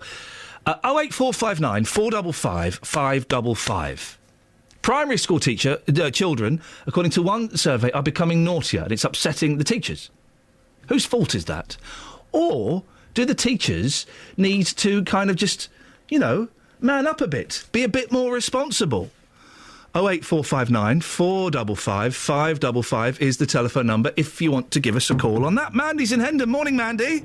Good morning. What would you like to say, Mandy? When my daughter joined her primary school, she's just coming to the end now. She's going to be joining secondary school. Oh my later gosh, on. I know. That must be a real shock for you. That age, it's flown by. It's been lovely, actually. The primary experience, I really enjoyed it. She's going to be a stroppy teenager. She's getting there. She's getting there. Is it started already? Yeah. Brilliant. Good for her. Well done. I was advised by my dad, who's an ex-school teacher, when she joined school, he said, whatever you do, support the teachers as much as you can. They've got so much to do. Try not to be obstructive and try and support them. And don't be too quick to jump at them at every opportunity. And I've really taken that on board. And I've really, sometimes, when they're very little and you think they're very defenceless, you're the only person that can do right by them. You feel that you've got to sort of fight their corner a little bit. As they've got older, I have found that parents sometimes are a little bit too quick. To defend their child and not listen to the other side? Not listen to the teacher or... what I'm finding is constantly in the playground being told that, can you believe what the teacher said yesterday? And I'm going in there and I've got an appointment and I'm going to be talking. And sometimes I sort of, I don't think that it's really necessary to challenge them on that because you don't know the full situation. You weren't sitting in the classroom when the incident happened and you've only got half the story. And I do try and count to 10 myself before, going back in there and saying, why did you do it? It's an interesting one, isn't it? I remember being at primary school and if I got in trouble with my teachers or if my parents got called in, which they did a few times as I was a naughty little boy, my parents would always take the side of the teachers. They would always listen to what the teacher said. They'd ask me for my side, and they'd generally go with what the teacher said. Sometimes they got it wrong. That was a wrong call. But more often than not, the teacher was telling the truth and I was lying. And you're saying that doesn't seem to happen now? I find that the parents are challenging the teachers a lot. Yeah. From my experience, I'm not obviously speaking for every primary school. I find that they challenge them a lot, and there's a lot of conversations where the situation gets escalated just by talking to other people who've perhaps not liked what the teacher said the day before. A little bit of playground gossip. A bit of playground gossip, and Maddie, when your little girl went to primary school, did she know the basics? Did she know the please and the thank yous and the sit down at meals and could she sit down and hold a book and be entertained by a book and all those kind of basic things? She needed constant reminding. I wouldn't ever say she was perfect. Yeah, of course. I sometimes thought that she thought please came after me saying, what do you say? Yeah. Yeah, that's very true, yeah. Yeah, but a little nudge, what do you say? That's still getting them on the right track, isn't it? Yes, absolutely. I sometimes, when I hear something has sort of happened in the classroom, I sometimes say to her, what happened there? And she will say, oh, boys were being really naughty. So you sort of hear it from other points of view already because your child was actually sitting in the classroom when that incident happened. But I just feel that the teachers have got a very tough job with 30-plus children and, sometimes don't rush down there. Mandy, listen, we're going to move on. Thank you very much indeed. 08459 455 555 is the phone number. One of the things I'm trying to do with my eldest boy, he's only 4, so it's still early days, and he doesn't always say please and thank you. No, not of mine. You have to give him a little nudge. And I recognise that thing of what do you say? Yeah. The other day I didn't hear what my daughter said and I said, what did you say? And she said, sorry, please, thank you. Yeah, but he'll do it, and when we go and buy things in shops, if he buys a comic, I'll give him the money, he'll pay for it, he'll walk off, and I say, excuse me, mister, come back, what do you say? Oh, thank you. And he'll do that. And another thing I'm instilling in him is kids at 4 and 5 lie. They lie to protect themselves. And what I'm doing is if there's like a little incident, a scuffle or something at school, he'll tell me something, and I say, well, is that really what happened? Because that's not what I heard happen. Oh, that's what happened. I say, look, I'm not angry. I would be more disappointed if you didn't tell me the truth about what happened than if you'd been naughty. Yeah. We don't really say the word naughty, but whatever. And he's getting better at coming out and telling me the truth, because I would rather hear the truth from him, even if he's in the wrong, than him make up a lie to make him look better. What do you say when another child has done something, quote-unquote, naughty? Do you use that? What? Well, it's just that my daughter's getting into that girl thing. Oh, where yeah. I'm not your best friend anymore. She was mean to me, blah, blah, blah. And I'll say to her, this is the tactic I use is, some people are still learning how to behave. Yeah. You show them. Okay? I say, son, you go back in there and you hit him as hard as you can in the stomach. Yeah, that's what I thought. There we go. You hit him first, then you run. That used to be advice that dads would give to their boys. My mum started out with the nice stuff, and then by the end it was belting on, yeah. You kick him as hard as you can between the legs, and then you run. 0845. I would never say that. It's a joke before you start complaining on the internet. Wendy's in Luton. Morning, Wendy. Hiya. Hello, Wendy. What would you like to say? I actually live in not Luton, but I travel to Luton every day. So do I. To take my grandson to... Your line is not great, Wendy. Let's see how we get on. What would you like to say? And if it's not working, we'll call you back on a different line. Basically, I wanted to say that I travel to Luton every day to take my grandson to school. And I always believe that anything that comes to a child comes from a parent, not the teacher, initially. They learn them education and stuff, but the parents should instill manners, discipline and stuff like that. And I don't see it, because I see parents swearing, smoking in front of children. And why do you think that's changed? I mean, saying that, I mean, my dad used to smoke in front of me when I was a kid, and he used to swear in front of me. And I still like to think that as a 5-6-year-old, I was, this old-fashioned word, respectful of the teachers. That's where it comes into the parents, because I've installed into my grandson that it's wrong. And when he hears parents swearing or that he sees them smoking, he says, Nanny, that's naughty, isn't it, what they're doing? So he understands that because it's been put into him from us. A lot of children don't. They just think it's normal. Some teachers, Wendy... go along doing it themselves. Some teachers, Wendy... Some are fantastic and are brilliant, and I'm so blessed that my little boy's teacher is just... She is just magical with those kids. They love her and they respect her, and it's brilliant. But some teachers, Wendy... They're not very good, are they? They are out of their depth a little bit when they've got a classroom full of kids. Well, yeah, I suppose. But I find the school that my grandson goes to are really good with the child and with the parent. Yeah. You will get good and bad schools. I've brought 4 children up of my own, and I found a variation in schools, because I put 3 of my children into a Luton school, and one of them I sent to the school in Cannington. And the education and the way the teachers were in Cannington was totally different to the way they were in Luton. So it goes on areas, I think. It varies from area to area. Wendy, thank you very much indeed. 08459 455 555 is the telephone number. If you want to give me a call, then you can do. I think, personally, the responsibility is with the parents to kind of instill just that basic manners, respect, which is a thing that isn't always shown here at BBC Three Counties Radio. My sister was a primary school teacher. Oh, yeah. She's just having a career break while she has children. Oh, dear, But how she selfish. remembers very vividly one day a mum coming into school to ask when she would start teaching about please and thank you. Oh, no, really? Yeah. That's from, like, day one. That's when you're holding a baby. As the parent, you're saying please and thank you. Or ta. Yeah, ta. Ta. Exactly. Kelly, when did you learn to say please and thank you?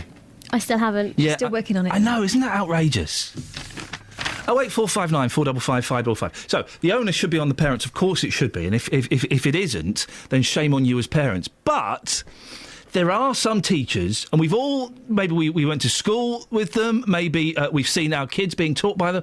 There are some teachers that aren't very good, that are a little bit out of their depth, or sometimes massively out of their depth when they're confronted by a classroom full of kids. 08459 455 555 is the telephone number if you want to give us a call. Wowzers. You can go to facebook.com/BBC3CR. You can also send me an email.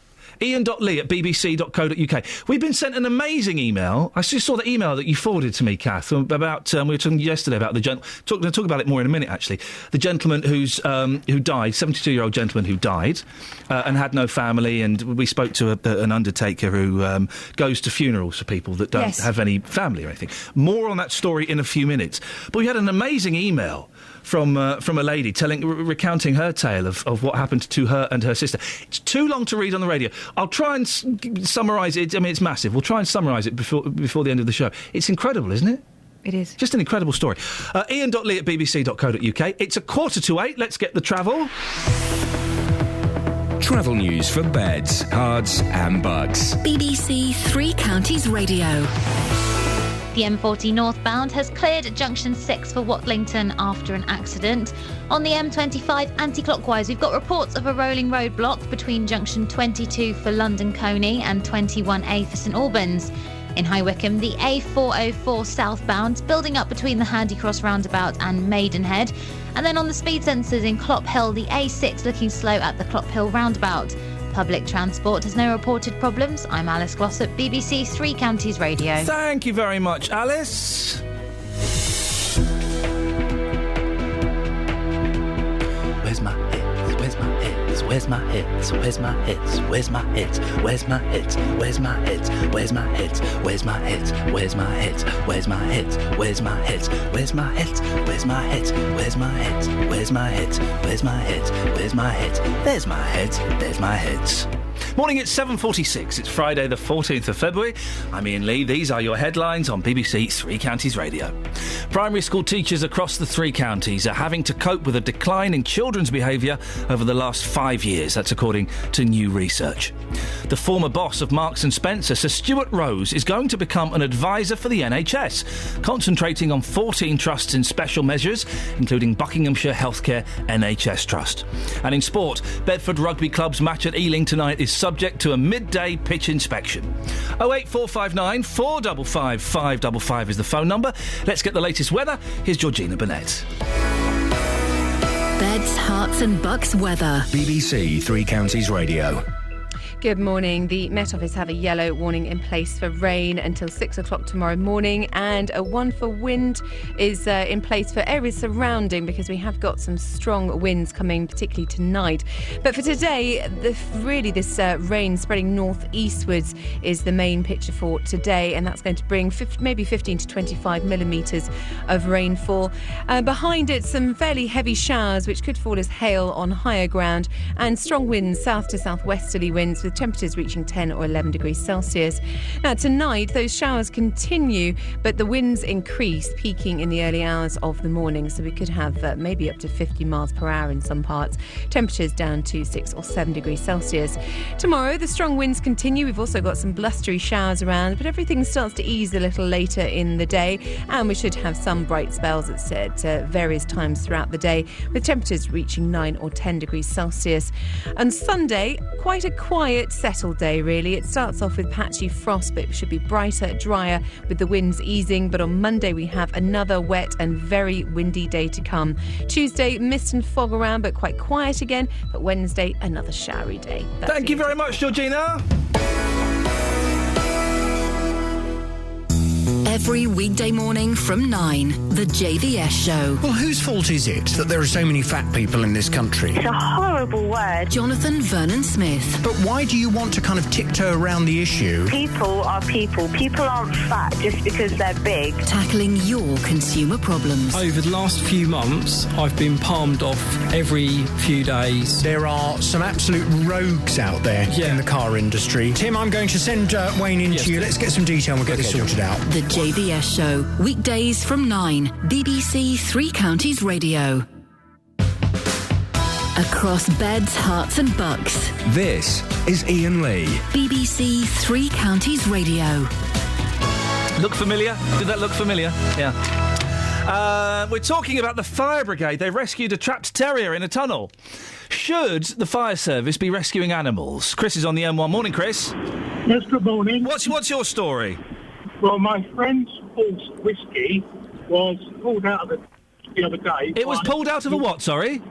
Pulled out of a ditch. Oh, yes. By the from the Bedfordshire Fire Brigade. How did the fire brigade... How did it get stuck in a ditch? So what had happened, he'd fallen into this ditch, and it filled up with water overnight. Oh, blimey. He had arthritis in one of his legs. Oh, dear. And obviously, he just couldn't move. And they sent 2 teams of firemen out. And what did they do? Did they just pull its tail? No. Oh. No, they just pulled its leg. Well, they pulled its leg out? No. Oh, OK. You're pulling my leg now. Yes, go on. No, they hoisted him out, and I'm very pleased to say they put him in a wall stable, and he recovered. But Stuart, who owns the all, is an ex-fireman. And his daughter Kelly was just so grateful that they managed to rescue Whiskey. Chris, I'm going to let you go because the line is awful, but we got the main bulk of the message that Whiskey the horse was rescued. Hands up who would love to see a horse in a harness just being lifted through the town. I would pay top dollar for that. Now, yesterday on the programme, we talked about Peter James Green from High Wycombe. You remember this? The coroner in Buckinghamshire is trying to trace his family after he passed away, leaving no information about next of kin, no friends, anything like that. 72 years old. He was known as Jim. He lived in Totteridge Road for about 3 years. It's thought he'd always been local to High Wycombe or the surrounding area. If you know anything, do give us a call. You're not in trouble, OK?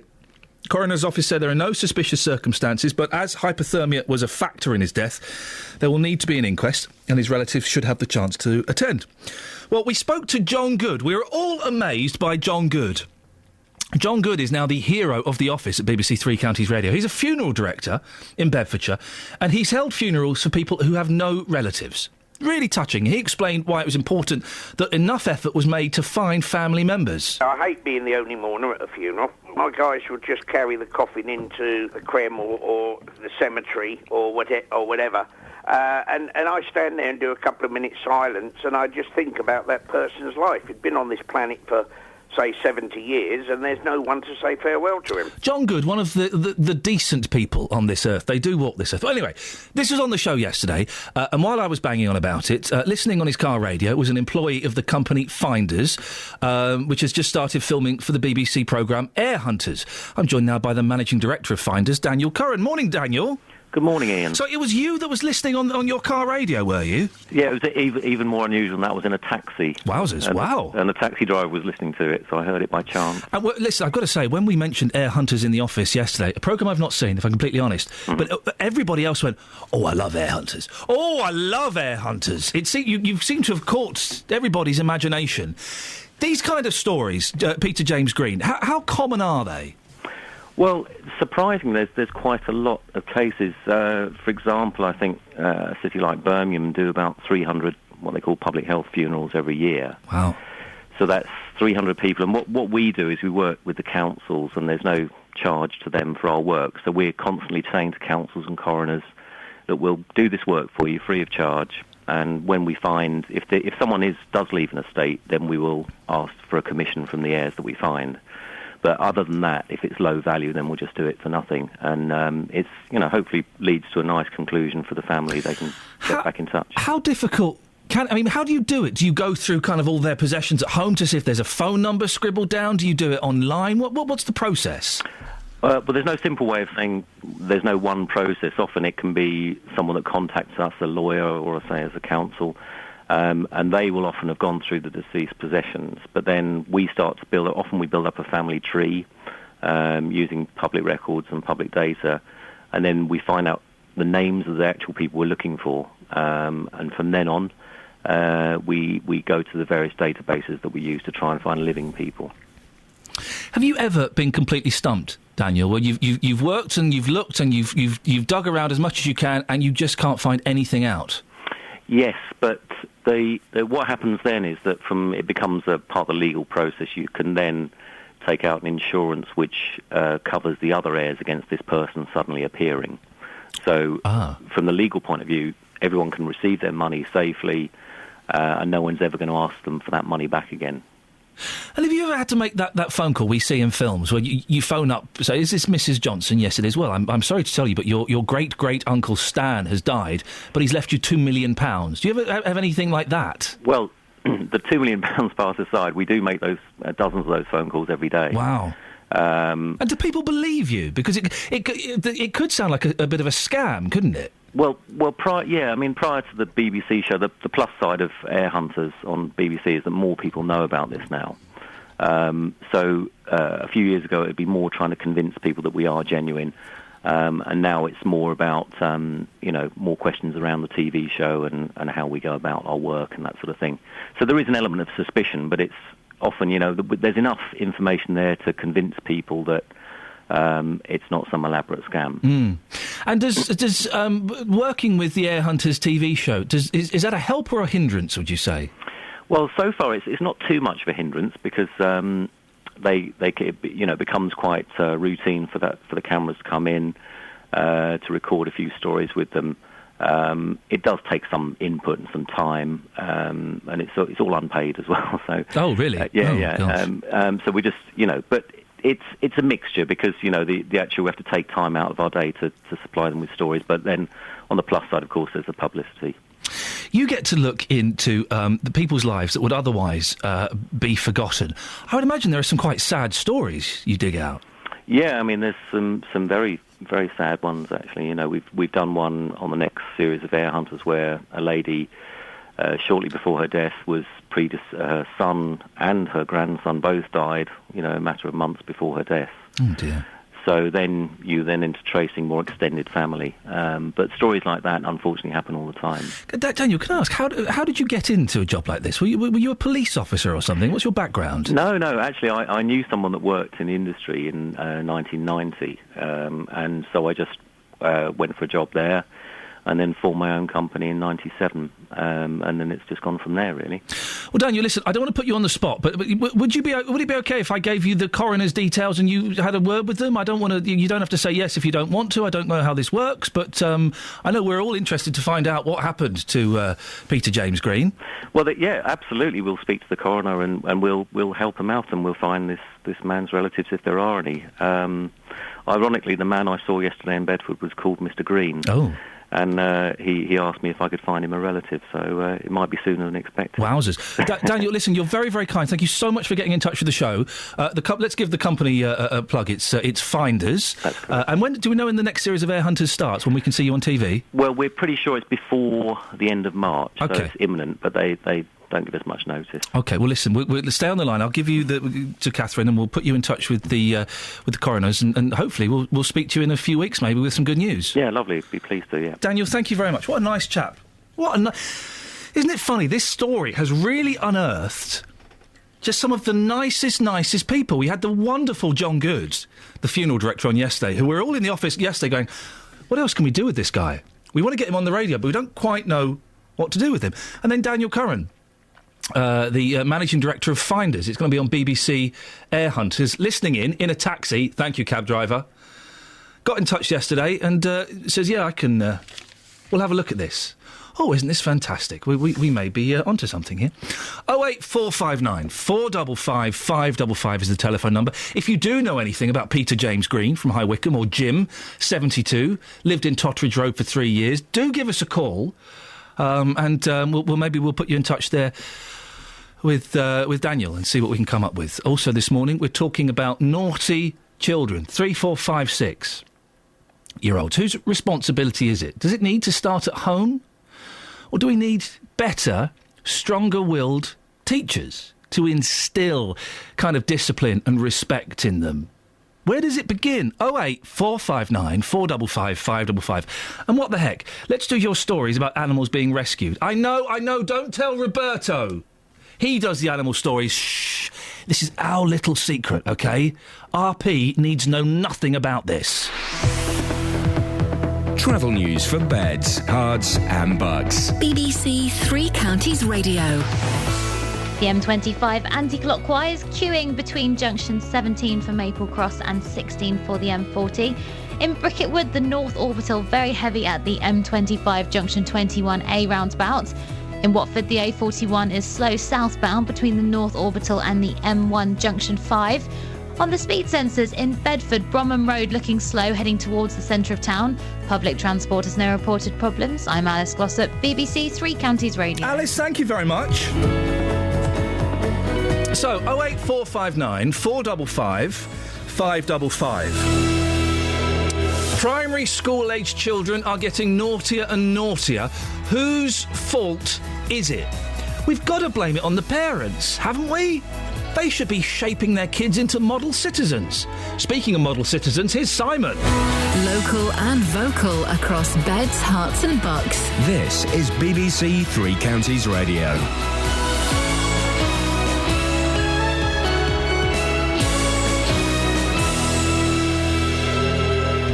It's 8 o'clock, the headlines. Primary school teachers facing worsening behaviour, fifth arrest in Bedford murder inquiry, and former M&S boss to advise Buckinghamshire Health Trust. BBC Three Counties Radio. Primary school teachers across the three counties are having to cope with a decline in children's behaviour over the last 5 years. According to new research, the Teacher Support Network survey suggests more than a third of primary teachers say they've thought about leaving the profession. Dr Neil Hawkes founded the values system used in many schools. Yesterday I was in a primary school in Buckinghamshire, and the early years teacher said a 4-year-old had come into school and put his fingers up at him. These trends are happening, and I'm not blaming anyone particularly. I think it's just a way that society is going. Police have arrested a fifth man in connection with the murder of Isaac Stone in Bedford. The 19-year-old was stabbed to death in Costin Street last month. More from Lee Agnew. Yesterday, detectives named an 18-year-old man they wanted to speak to as part of their investigation into the fatal stabbing on January the 25th. Police say he contacted them himself early yesterday evening and was taken into custody. 3 men arrested on Wednesday evening and another arrested yesterday morning are still being questioned. A boat was severely damaged by fire on the Grand Union Canal in Bletchley last night.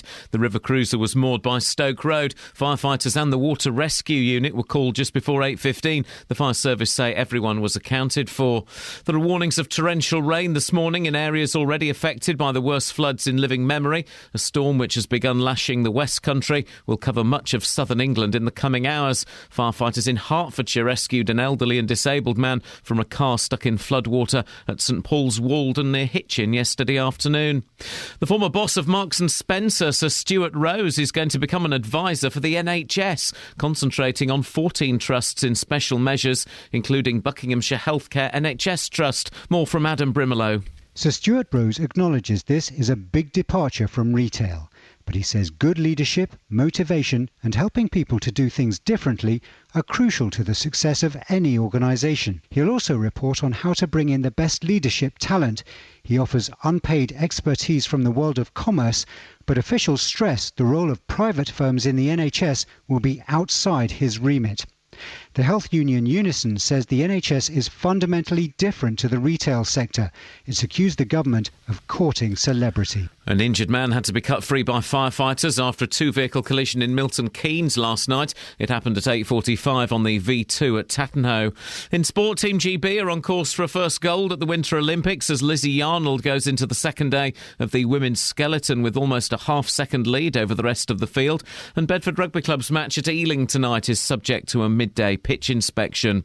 The weather, more heavy rain expected to spread north through the day, gales as well, a maximum temperature 11 degrees Celsius. And you can get the latest news and sport online at bbc.co.uk/3 counties.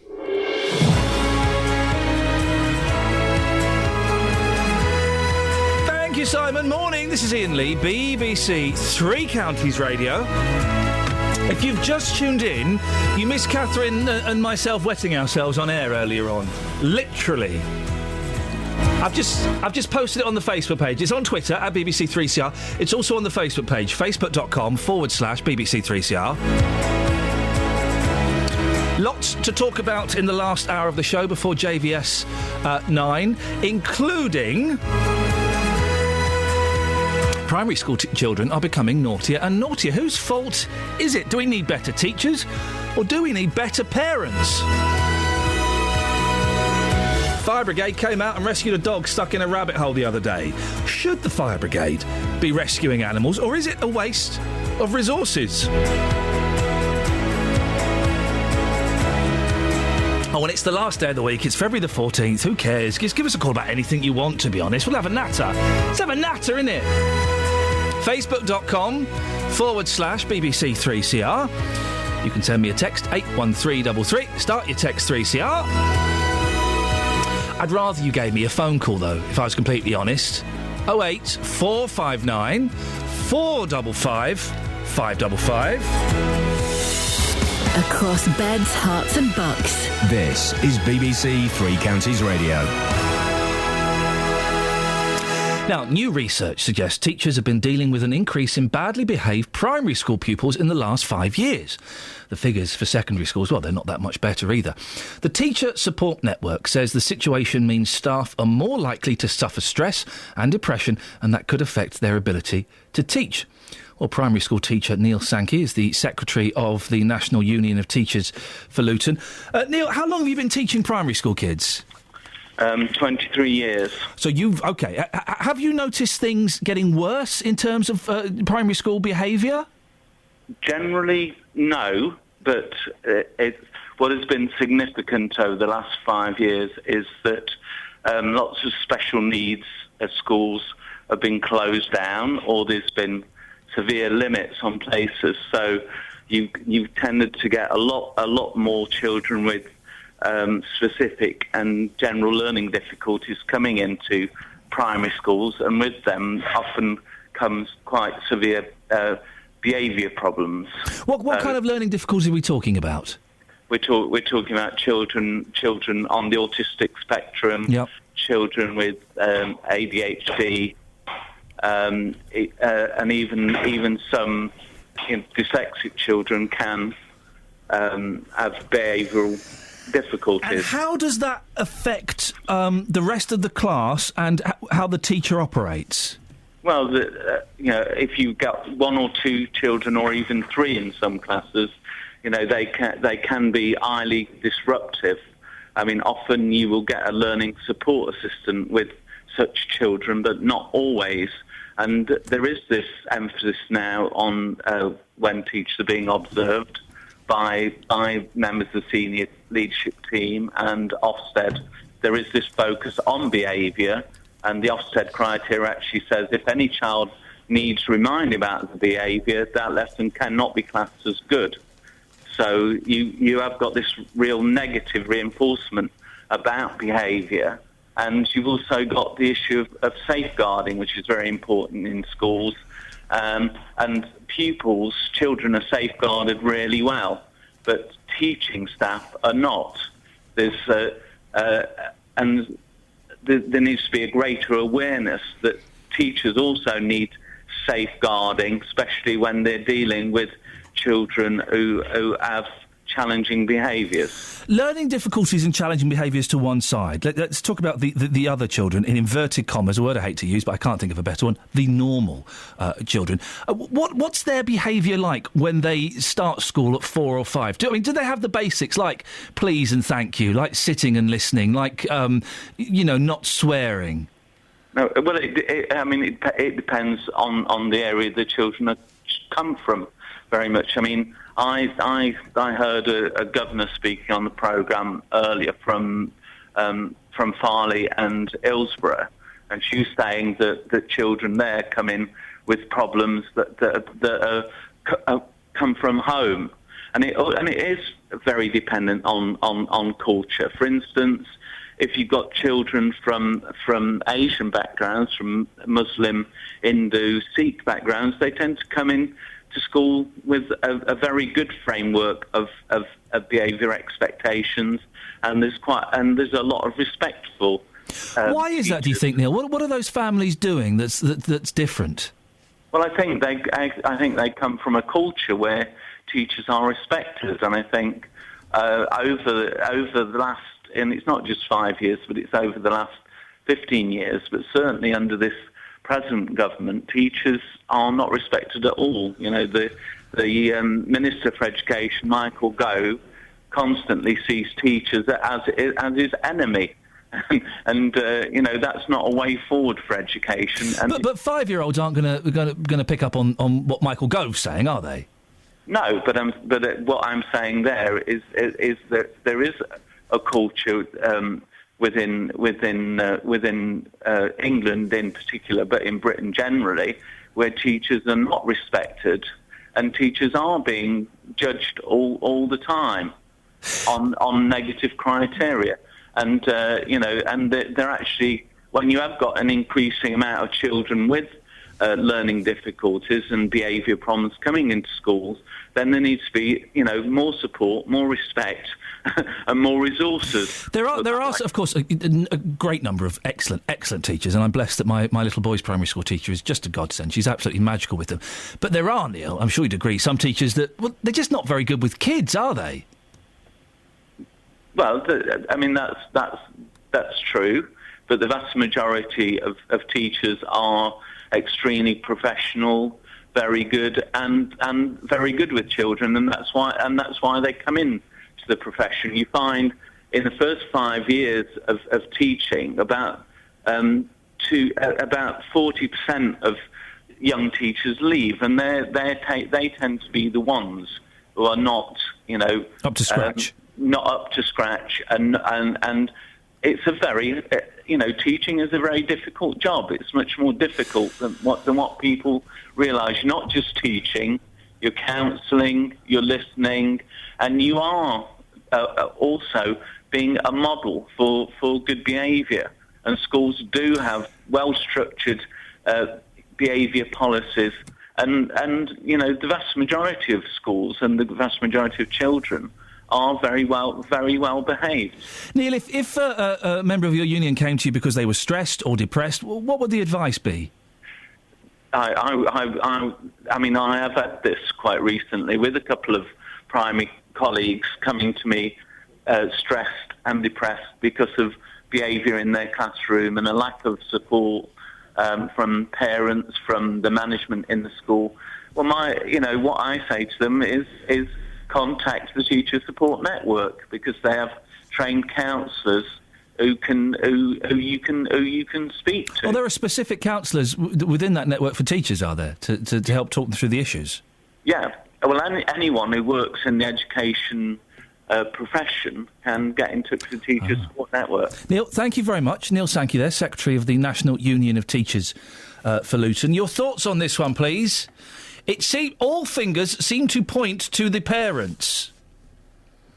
What do you think? 08459 455 555. Whose responsibility is it to instil a little bit of respect in those little blighters? There's some interesting views on the text, if you care to read them. All right. Just been giving you the text for about half an hour. 1333, start your message with 3CR. The text will be charged at your local standard current network rate. And I will enforce the reading of the very best. Well, if you button it, I'll read them. Go on then. I will. Do it then. I'm about to. Get on with it. If you button it, I will get on with it, and I will do it. Thank you. As an IT technician, says Wakar, working in primary schools, I was shocked to hear a kid say to the deputy head... Can I read this out, Catherine? Can you not substitute? Well, F off, you silly bee. I mean, that's kind of... That's sort of... Oh, sorry, that's my text. This is from Wakar. As an IT technician working in primary schools, I was shocked to hear a kid say to the deputy head, F off, you silly bee. I blame the parents, as discipline needs to start home. That isn't... Wakar, if that is true, I have no reason to doubt Wakar, then that is incredible. That's incredible. I remember... swearing in a classroom when I was very young. I didn't know what I was saying. And the teacher... What was that? I was terrified that a teacher might have heard me swearing. When I was in, it was grammar school. It was a grammar school in Slough, so don't get too excited. We had Mr. Hardy, our German teacher, who was wowzers. He was very, very strict. And I had my rough book. In the back of the rough book, I had lots of Urdu phrases written out, but like the naughty ones. Oh, yeah, you've told me about those before. The naughty ones. And I'd write down all the swear words in Urdu and Hindi. I know them all of the good ones. And Mr. Hardy went, "What's that in your book?" I got the cold sweats. My heart sank into my stomach. Nothing, sir. I was 13. Nothing, sir. What? Look, let me have a look. It's nothing. I had to give him the book. And he looked at me, the strictest teacher in the school. So then, Iain, why do you need to know what is in Urdu? And he gave it back to me, said, let me never see that book again. I got off with it. But secretly, as a languages teacher, he's probably delighted at your interest. He was over the moon. Gareth Steele from Milton Keynes says, you only have to visit any zoo to see how bad parenting has got. The kids run amok, and the parents do nothing to keep them in check. I've even got hit by children, and the mums and dads just laugh and say, oh, bless. You suggest maybe the teachers need to man up. It's the parents that need to. They need to stop taking the easy route and start instilling manners and respect. Oh, boy, my boys, I like to think, would never hit anybody. If they did, they would be given short shrift and they would be made to walk over there and apologise immediately. But they do it when they hit another kid. Of course they hit other kids. Go over and apologise to, the boy. Shirley, it's the parents' responsibility to instil good manners and good behaviour in their children. Thank you very much, Shirley. 08459 455 555. 8:15. Let's get the travel news now with Alice. Travel news for beds, cards and bugs. BBC Three Counties Radio. In Harpenden, the High Street looking slow on the speed sensors southbound, that's at Station Road. And in High Wycombe, the A404 slow between the Handy Cross roundabout and Maidenhead. In St Albans, the Hatfield Road looking very slow approaching the roundabout. And the M25 anti-clockwise struggling between junction 17 for Maple Cross and 16 for the M40. Public transport has no reported problems. I'm Alice Glossop, BBC Three Counties Radio. Thank you, Alice. Interesting email from someone. I'll read it in a few minutes about bad behaviour and what we should be doing to stop it. 8:16. It's Friday the 14th of February. I'm Iain Lee. These are your headlines on BBC Three Counties Radio. Primary school teachers across the three counties are having to cope with a decline in children's behaviour over the last 5 years. That's according to new research. The former boss of Marks & Spencer, Sir Stuart Rose, is going to become an advisor for the NHS, concentrating on 14 trusts and special measures, including Buckinghamshire Healthcare NHS Trust. And in sport, Bedford Rugby Club's match at Ealing tonight is subject to a midday pitch inspection. Keep listening to BBC 3CR for all the updates on that. BBC Three Counties Radio.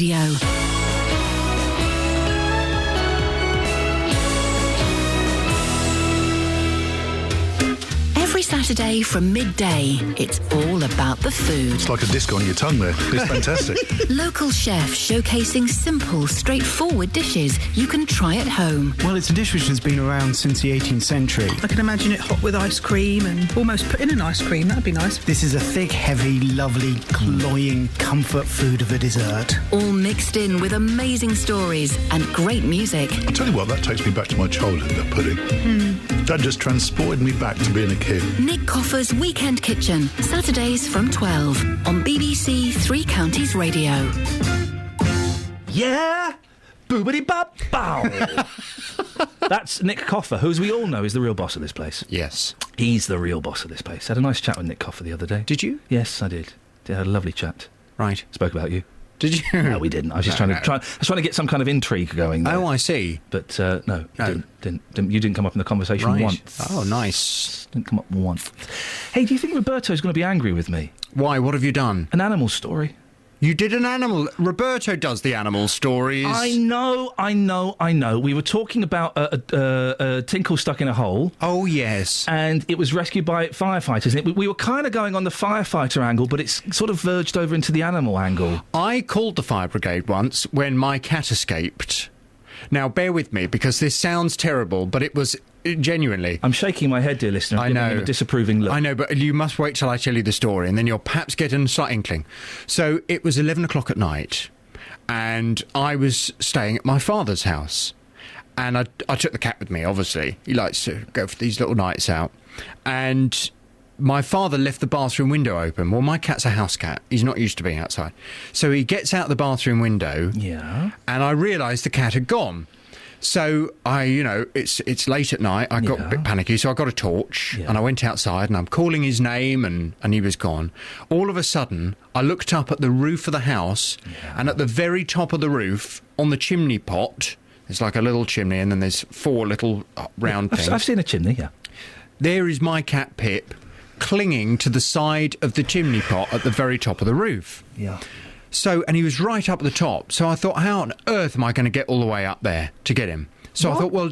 Why was your thinking was, how am I going to get up there? It wasn't, how am I going to get him down from there? No, he was terrified. Oh, for goodness sakes. He was frozen at the very top of the... So I thought, right, I'll phone the fire brigade. I didn't phone 999, obviously. I phoned the local fire brigade. So I phoned the number and the guy answered and I said, look, I said, I totally understand if you've got a fire on, you might be a bit busy. But I said, if you've not got a fire on, is there any chance someone could come around with a ladder and help me get my cat down? Oh, for goodness Because I don't know how to get up there and it's really high. So the guy said, no, sorry, we don't come out for cats anymore. You'll have to do it yourself. So I spent the next 2 hours in the middle of the night with a series of step ladders. Oh, Jonathan. Putting the step ladders on the roof of the house. Oh, God. Trying to mount the roof. I mean, I could have fallen to my death. Of course you could have done. Many people would hope I would have done, but I didn't. Yes. I had to climb my father's roof to try and grab the cat. What happened? I grabbed it. Yeah. Took 2 hours, I nearly died. Did you not stand at the foot of the house with a bowl of... Tried that. Biscuit. Tried Come that. on, Pip. Pip. Tried that. Pip. Made no... He was terrified. Did you not throw things at him to try and... What, to knock him off the... So he fell off the roof? A cat can climb... A cat can... Even an indoor girly cat mine's like a yours... pedigree cat. Oh, for goodness sakes. Even a... He has no instinct. Even a big poncy cat like yours could manage to get... Sorry, I've insulted one of your children. But even a cat like that could have climbed down from a chimney if it needed to. It's a cat. It's an instinct. But I trim his claws and everything. He's not even got claws. He's got little blunt claws. Poor little chap. I just thought he was going to fall to his death. I couldn't allow that to happen. I'm glad they told you to jog on. I really am. But I thought it's a bit mean. Because, I mean, don't get me wrong. If they were attending to a fire, fine. Yeah. But if they were just all sitting around, you know, doing their gym business or whatever they do... Watching Die Hard. Was it really too much to ask them to come around with a ladder and just help me get the thing down? Can I just say, those are the opinions of Jonathan Vernon-Smith, and not in any way my opinions at all. I think he's talking complete and utter guff, as per usual. But a lot of time, when firefighters haven't got a fire to attend to, you know, they're waiting. Now, they could have come round, and if there was a call, they could have gone somewhere else. I would have understood if they said, look, sorry, we'll be back later, but we've got to go and deal with this fire. But no attempt. I could have died. You're broken Britain. Seriously, you're broken Britain. People like you. Do you reckon? You're Benefit Street. Oh, gosh. That's what you are. What's in your show I'm this morning? Benefit Street. Yes, you are. You're White D or Black D. You're one of the Ds. I'm Fungi. I've not seen the programme. Is there someone? Which one's Fungi? Is he the one that married a 15-year-old? He's the former drug addict. Oh, OK. You're Fungi.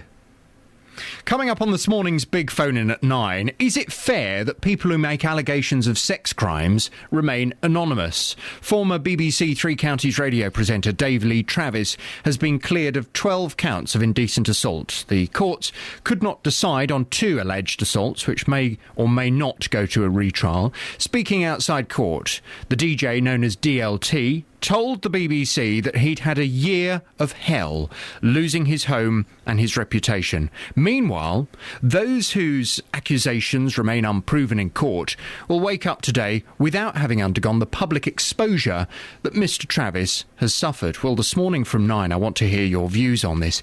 Is it fair that the people who make allegations of sex crimes remain anonymous, while of course we name those who are accused? Your phone calls, your views, 08459 455 555. Call 08459 455 555. BBC Three Counties Radio. Should be a fascinating listen. 08459 455 555. Now, just talking about it, I can't believe he called the fire brigade to rescue his cat. Any remaining bits of respect I had for that gentleman have just gone straight up the chimney pot. It seems Buckinghamshire firefighters didn't spend the whole weekend pumping out Marlow. I'm immune to it now. They spent at least 2 hours pulling a dog out of a rabbit hole in Woburn Park. Yeah, the owners of Tinker the Terrier, that's his name, are delighted.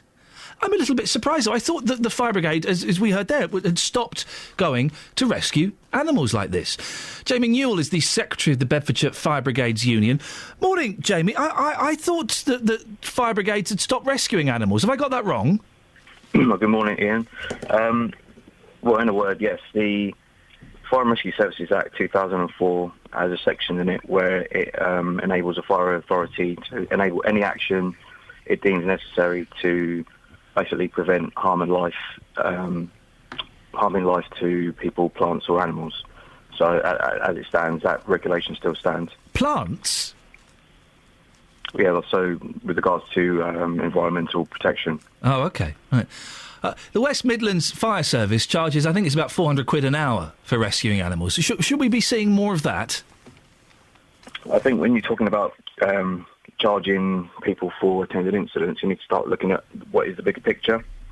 So if we talk about the risks coming up to the fire and rescue service, one of them is privatisation.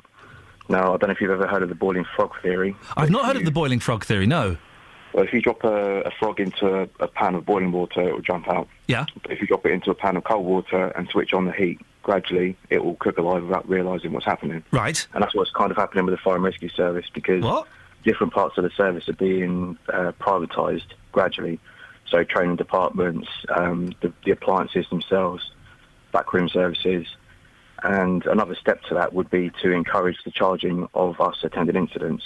And why should the public pay for a service that they're already paying for? Well, if it's non-essential service, like rescuing a dog out of a hole, and it costs a fortune for the fire brigade to go out to it, then maybe they should.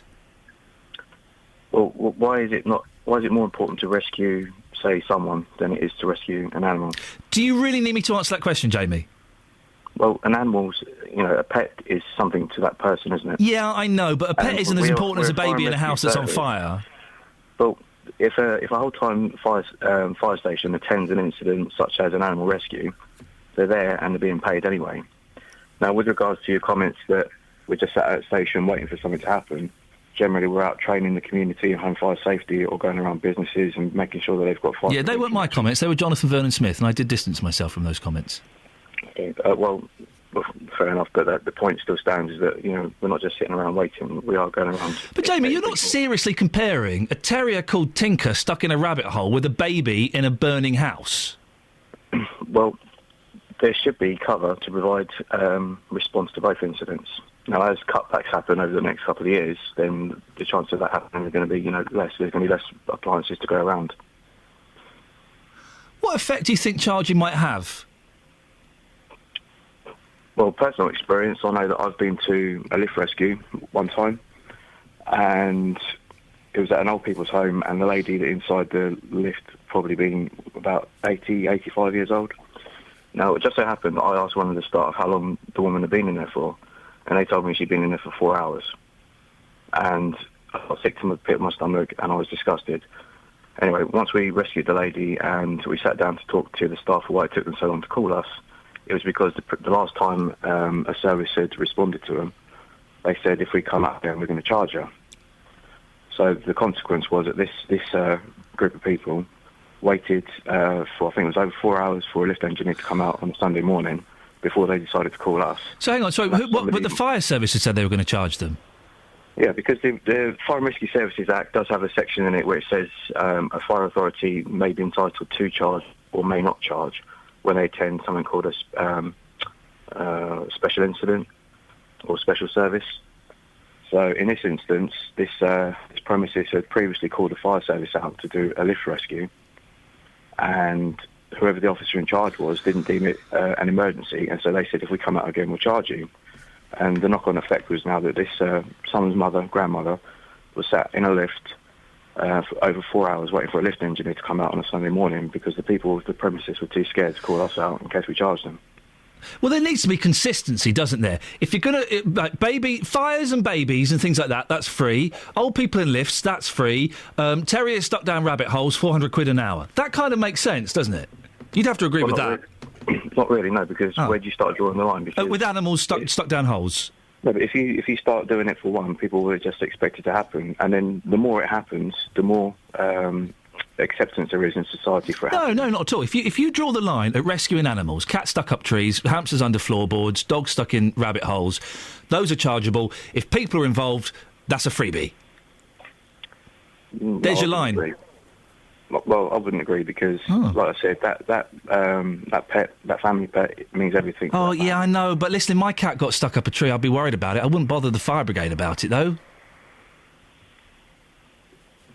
Well, I know people that have had animals that have been stuck and called out the fire service, and shameful waste of resources.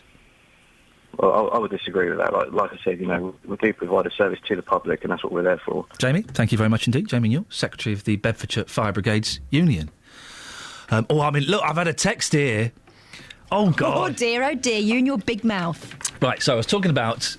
Morning, Sam. I remember you, Sam. I remember Sam. How funny is that? Right.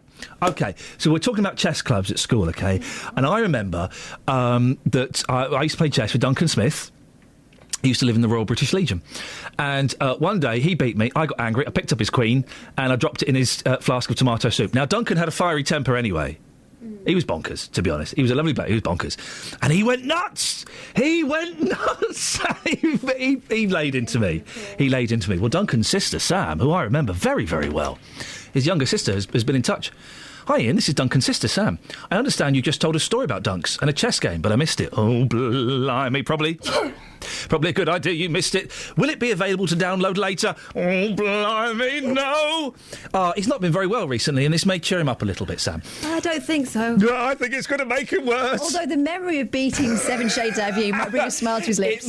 It might get him out of his sick bed. You can always go and listen again. You can go and listen again, Sam. How lovely to hear from you, Sam. Listen, I've not seen Duncan for, man alive, 25 years. Sucking up. I am sucking up a little bit. Sam, you can. If you go and listen again, it'll be on there. Send my best to Duncan. I hope he gets well soon. And how lovely to hear from you. Sorry, Catherine? I thought you made Duncan up. No, Duncan was a real guy, Duncan Smith. You know, because you dunked his queen. No, he was a real guy. I remember he always had a handkerchief. They were from Doncaster. I don't see many handkerchiefs nowadays. I can show you one. Careful. Oh dear. Oh, that's old. How long's that been in there for? That's fresh this morning. Fresh this morning. Sam, lovely to hear you. Send my best to Duncan, and I hope things pick up for him. Travel news for beds, cards and bugs. BBC Three Counties Radio. The A5 northbound struggling as you pass Dunstable at the moment, and also on the speed sensors on the Harpenden Road approaching St Albans, things looking very slow. In Borehamwood, the A1 southbound queuing between Stirling Corner and Mill Hill Circus. The M25 anti-clockwise, things easing now between junctions 17 for Maple Cross and 16 for the M40. Public transport has no reported problems. I'm Alice Glossop, BBC Three Counties Radio. Across beds, hearts and bugs. This is BBC Three Counties Radio.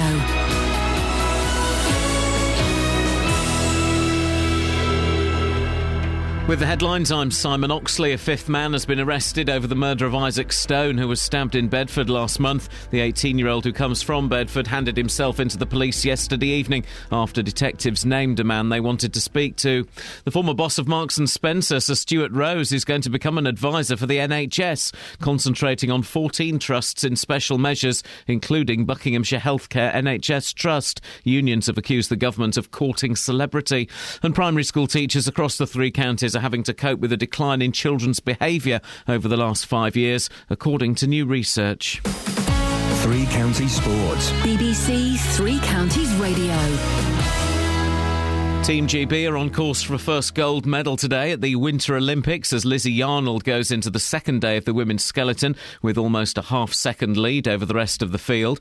Bedford Rugby Club resumed championship action away to Ealing this evening, although the game is subject to a midday pitch inspection. There are two changes from last week's defeat to Bristol, with starts for Charlie Clare and Joe van der Molen in place of Scott Sperling and Paul Tupai. Darren Fox returns after injury among the replacements. In tomorrow's football, Watford host Middlesbrough in the Championship. In League One, Milton Keynes Dons are at home to Oldham. Stevenage resume their relegation battle with a trip to Rotherham. Despite being bottom, manager Graham Westley says his side are making progress. We are where we are in the league. We can't do anything about that. But it's funny, people look at it and think you're bottom. We were rock bottom when I came back. In terms of form, 14 defeats in 17 is rock bottom. We're bottom now, which is a big improvement on where we were. We've taken 20 points in our last 17 games. So Stevenage is on the rise. In League 2, Wickham are at Cheltenham. Conference leaders Luton host Hereford with the pitch cover in place ahead of today's latest downpour. Here's assistant manager Terry Harris. At least we're doing something to alleviate the problem anyway, because I think I think we do shed loads of rain tomorrow by all accounts, and so hopefully that will be down and it'll help the situation. And in ice hockey, Milton Keynes Lightning are through to the English Premier League Cup final after a 5-4 overtime win at Manchester last night. Gave them a 10-9 aggregate victory. They'll play Basingstoke Bison in the final. BBC Three Counties News and Sport. The next full bulletin is at 9. Simon, sorry, I was half listening now. You should know I don't know a lot about sport. Was that gentleman really trying to justify the difference between rock bottom and bottom? Oh, yes. Yeah. What is the difference? Not a great deal, I think, but I think there was something. There was something in it. I but couldn't really think hear what you were saying. It was muffled by the sound of someone clutching at straws. I think you might be right there. Yes, there's rock bottom, there's bottom, and there's it's just. It's bottom, isn't it? I mean, Simon, really? Excellent, thank you very much. I've done my best to explain it. Thank you. Beds, hearts and bucks. This is Iain Lee. Wow. BBC Three Counties Radio. Yes, it was muffled by the sound of someone clutching at straws. Glenn, what on earth do you want? Well, I had an idea, because I like doing things for charity, and I'd like to... No, don't listen. Yeah. When you're away on holiday next time... Yes? I'd like to come in and produce Kelly and Catherine for a show. What? In a movie? Your show. What? Okay, right, hang on a second. How much production experience have you got? 0. Right. But I do a quiz on a Wednesday in my local pub. Hey, give us a question. And also, I helped Mark Dean on BBC Radio Northampton do his Soul Show We don't talk about those guys. Not after... all right, then. Not after what happened. OK, so you want to produce, and you've got no experience. Perfect. You're in really good company. OK. Can you make tea? Glenn, away you go. It's the Kelly Betts and Catherine Boyle show. Yes, in that order. KB1, KB2. Produced by Glenn. My mic's off. Glenn, produce us. Tell us what you want us to do next. Oh, right. Well, you've caught me off the cuff now. Well, this is what we have to do to him. We have to sort of tell him exactly what to say in really simple terms, because otherwise he just doesn't speak. I've got no script, have I? Well, we don't have a script. You've just got to think. Do it. What would make exciting radio? What does Iain do when he's got nothing to say? He plays a jingle. Glenn, what would make really exciting radio? You tell us and me and Kath will do it. Right, exciting radio. Things like, why do people still drive in the middle of the lanes of the motorway? OK, we'll go with that one. OK. Hey, Kelly. Hey, Kath. Things like that. Well, hang on.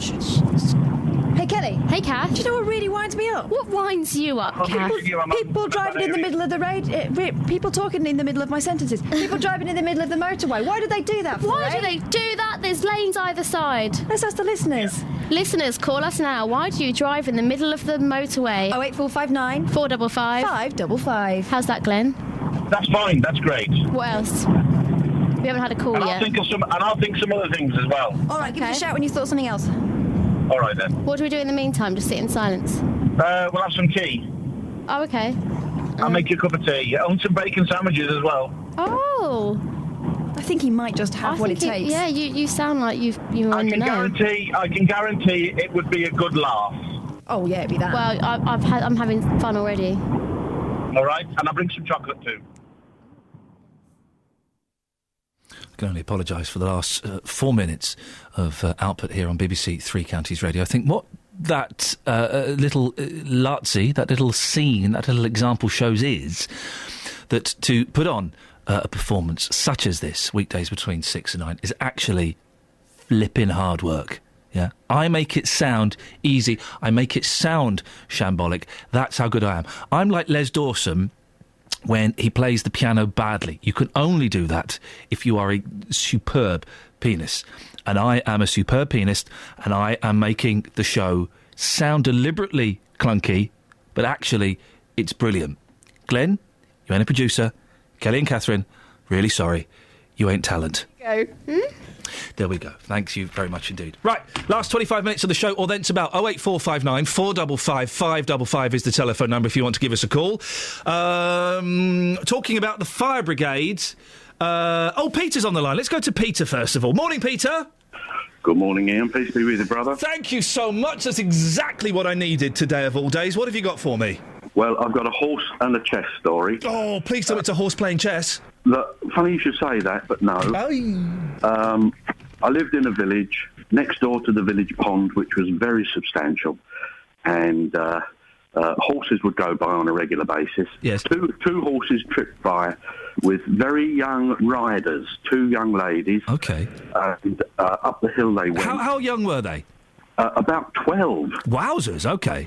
And this huge cement lorry came down the opposite direction, and of course he's got to stop. The air brakes are applied, There go the air brakes. Horses shied, threw off the riders, galloped straight down the hill, over the fence, splash, and all you could see was the horses' heads above the water. Oh my gosh! But it was easy rescue because the fence just had to be cut away and the horses were led to safety. Who rescued the horses, Peter? It was a guy with the stables just round the corner. They weren't his horses, but it was a chap. See, I was just speaking to someone from the Fire Brigade Union then, who doesn't think we should charge for rescuing animals. He had a slight agenda, I noticed, that he's concerned about the privatisation of the Fire Brigade by stealth. And if there are horses trapped, then yes, maybe the Fire Brigade should go and rescue them. But dogs stuck in rabbit holes, Peter? Really? Must have been bloody great rabbits, mustn't they? Well, mustn't they just? Massive. Chess story. Yep. My 2-mile walk from home to secondary modern school, when I was that age, many, many years ago, we used to have a mobile chess set, and it was chess all the way to school, every school playtime, all the way home. Chess, drove everybody mad. Oh, I like it. I always wanted one of those chess sets, those robot chess sets that move the chess pieces by itself. Or did I dream those? They look magic, don't they? They do look magic. And I was such a geek as a child, Peter. I really was such a geek, and I do love a good game of chess. I have no one to play chess with anymore. I'll be round tomorrow. Peter, I shall see you there. Do you know what I'm going to do? I'm going to... Well, don't sigh. What's the sigh for? Well, we kind of always know what you're going to do. Go on. Why don't we start a chess club on the show? Yeah. I'm in. 100%. Can you play chess? Yes. OK, well then, next week, and we forgot to do diary special this week. Thanks, guys. Yeah. Bring your diary in. I was avoiding that. Next week, Kelly and I are going to play chess on the show. Live. Can Glenn produce the game? No, I don't think... Can I be off? No, you're going to be on. I once, another radio station, that did a whole hour's worth of radio where we played Uno. Live on air. You know the card game Uno? Yeah. I've got an idea. Not finished the story. Oh, sorry. We played Uno live on air with listeners. I've still got an idea. So many complaints. And I think maybe we got the wrong game. Is that why you got fired? I think I did get fired from that one. Yes, that was one on the list of reasons. I think that might be a little bit elitist, chess. Well, no, I have an idea still. Please, Kelly. No, you can't, please. Can I just say what I was going to... No, please. Can I just say my idea? Right. Stop it. Let's deal with the elitist issue first. Let's not sink down to their level. Let's bring them up to ours. I think we should be aiming more past the pigs in chess. Oh, for goodness sakes, Kelly. My idea. We could play chess during the links of the podcast next week, and Kath commentates. Oh, no. That gives somebody, one person, an extra reason to get the podcast. I'm not sure I want Catherine involved in the chess game. I'm not sure I want me involved either. I'm not sure. Did you say you're not sure you want to be involved? Yeah, I'm pretty sure I don't want to be involved. I want Catherine to be involved in the chess game. Oh, she can commentate. Yeah. Go on. And now someone's moved another thing. That one that looks like a novel. Oh, hang on a second. But she's reaching out to the audience of... you know the little knobbly one? That's gone forward. Hang on a second. Here we go. I know why Kath doesn't want us to do it. She can't play chess! She can't play chess! Actually, it's deeper than that. She can't You really want to know why I have a problem with this? The bishop. It was all part of my dad's scheme in my youth to turn me into a well-turned-out Victorian lady. Yes. In that he paid me to learn poetry... As if we were going to do that in the parlour. I don't know when... He paid you to learn poetry? He paid me to learn poetry. He tried to teach me chess. He paid you to... How much did he pay you? And what poem? A £5 a go. Tiger, burning bright in the forest of the night. What immortal hand or I could frame thy perfect symmetry. He paid you a £5 a poem? Yeah. Wow. That is brilliant. I'd love that. I would totally have done that. How old were you? 25. 11. That's a good idea. That's brilliant. Better than washing the pots. Someone to pay me for something. He wouldn't let me do what? Oh, goodness sakes. Oh, wait, I would love to be paid to learn poetry. I could do that, let's be honest. All poems are rubbish. Apart from the fella who did the Sugar Puff advert. What? The fella with the hair, the punk... Honey Monster. The Honey Monster guy, but the guy that did the advert with him. Not the guy from Benny Hill. You know, there was a documentary about him on BBC 4 recently. The punk guy. Oh. John Cooper Clarke. Yeah, him. His poems are great. Everybody else's poems... Whoa. John Hegley. Brilliant. Hegley's great. All right, Hegley and Clark, the only two decent poets, the only people I would allow to read poetry on this show are Clark and Hegley. Do you know why he was paying me to learn poetry? Because I wanted to do a paper round. Sorry? He thought it would be safer to keep me in. That's bonkers. The late 1960s were mental, Catherine. 08459 455 555 is the phone number. I'm right, poetry sucks, doesn't it? It really does. And there'll be people spitting out their sugar puffs now as we speak. But poetry does. I never allow poetry on the radio unless it's Clark or Hegley. If they want to come on, man, they can come on and recite as many of their rhyming couplets as they'd like. 08459 455 555 is the telephone number if you want to give us a call. Spike Milligan, he was good as well. He's not going to come on and do poetry, though, is he? No, but he was good. Yeah. I don't know if his poems there were are that... holes in the sky where the rain comes in, but they're ever so small. That's why rain is thin. Did you get a fiver for that? I should have. It's 4 lines. Travel news for beds, cards and bugs. BBC Three Counties Radio. In Bedford, the A6 approaching the centre of town looking quite slow. And on the speed sensors in Chorley Wood on the A404 at the junction for the M25, there are queues at the traffic lights there. Between Cheshunt and Enfield, the A10 southbound very slow in patches. And in Borehamwood, the A1 southbound is queuing between Stirling Corner and Mill Hill Circus. Public transport has no reported problems. I'm Alice Glossop, BBC Three Counties Radio. Alice, thank you very, very much. Had a very, very angry text in, which, if I'm honest, I do agree with the sentiment. I'll read that out shortly. Before that, 8:46, it's Friday the 14th of February. I'm Iain Lee. These are your headlines on BBC Three Counties Radio. A fifth man has been arrested over the murder of Isaac Stone, who was stabbed in Bedford last month. The former boss of Marks and Spencer, Sir Stuart Rose, is going to become an advisor for the NHS, concentrating on 14 trusts in special measures, including Buckinghamshire Healthcare NHS Trust. And in sport, Bedford Rugby Club's match at Ealing tonight is subject to a midday pitch inspection. Keep listening to 3CR for the latest on that. Let's get the weather now. Here's Georgina. Beds, hearts and bucks weather. BBC Three Counties Radio. Well, we've got a yellow warning, or the Met Office a yellow warning in place for rain until 6 o'clock tomorrow morning. After a bright start and fairly cold start to the day, it will start to cloud over, and we've got rain spreading north-eastwards. Now, that's also going to bring some strong south to southwesterly winds. We're looking at 15 to 25 millimetres of rainfall, perhaps even more than that locally, with temperatures reaching 10 or 11, perhaps 12 degrees Celsius. Tonight, the showers continue after the bulk of the rain has passed, and they're going to be fairly heavy, perhaps falling as hail on higher ground. There'll also be increasing winds, so the winds actually peak in the early hours of the morning, and we're looking at 50 to 60 miles per hour, perhaps in excess of that, with temperatures down to 6 or 7 degrees. Tomorrow we continue with strong winds, but also blustery showers. It all starts to ease later on in the day, though, just gradually, but we should have some glimpses of brightness through the day, with temperatures reaching 9 or 10 degrees. And on Sunday, really it's going to be our rest day. We start off with patchy frost. It'll be brighter and drier. The winds should ease, but on Monday we've got another wet and very windy day to come. That's your latest forecast. Weeknights from 7. This is Mark Forrest. I cannot imagine writing on a laptop or a keyboard. It'd be so alien to me. I'll be shining the spotlight on the best of BBC local radio. I went by sea from Liverpool to Montreal, and as we came up to the dock in Montreal, I just burst into tears with pure joy. Hearing from you. Oh, it's a lovely thought. Bet we should never call now. Sharing your stories. I used to come home from work, I'd get in the hot tub, sometimes on my own, sometimes from friends would come round. This is Mark Forrest. Weeknights from 7. Just relax me, because it was my evening. On BBC Three Counties Radio. OK, now here's a text. I'm glad my radio has OF button. I think she means off button, Shirley. You mean off button. I'm glad my radio has off button. I like Iain Lee, but can't stand them two people you got with. Who did you get with? I'm not sure. I think she means you and Kelly Betts. Remember the Christmas party?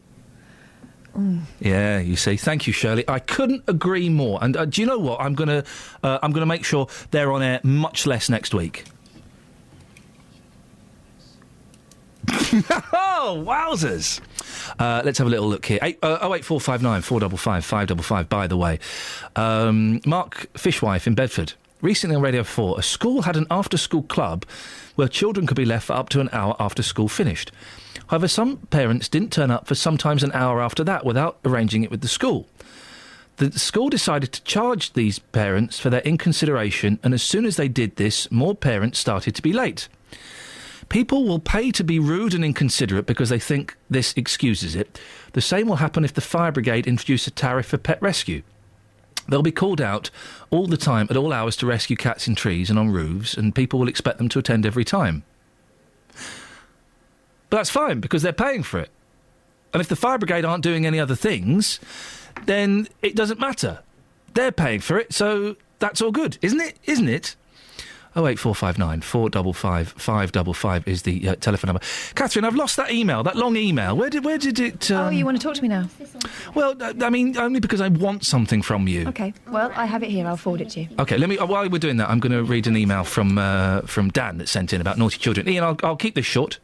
He doesn't. I originally come from a different country further east, where children education starts in home.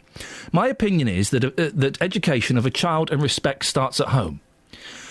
If we did something bad, we knew that there was a belt by the door waiting for us when we arrived, and not to keep his britches up. We had to make sure we behave so we don't get the cane. I can say, hand on my heart, that I grew up healthy. It's the old, it didn't affect me. I have my own beautiful family. I have a managerial position in the company I work for, and I know that is due to my parents being rigorous. Yeah, I don't think you should hit children. Once you start hitting people smaller than you, you've lost the argument. We can't teach children through fear and shame.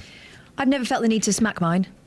I can see how in times of great frustration, people with less tools in their tool belt would do it.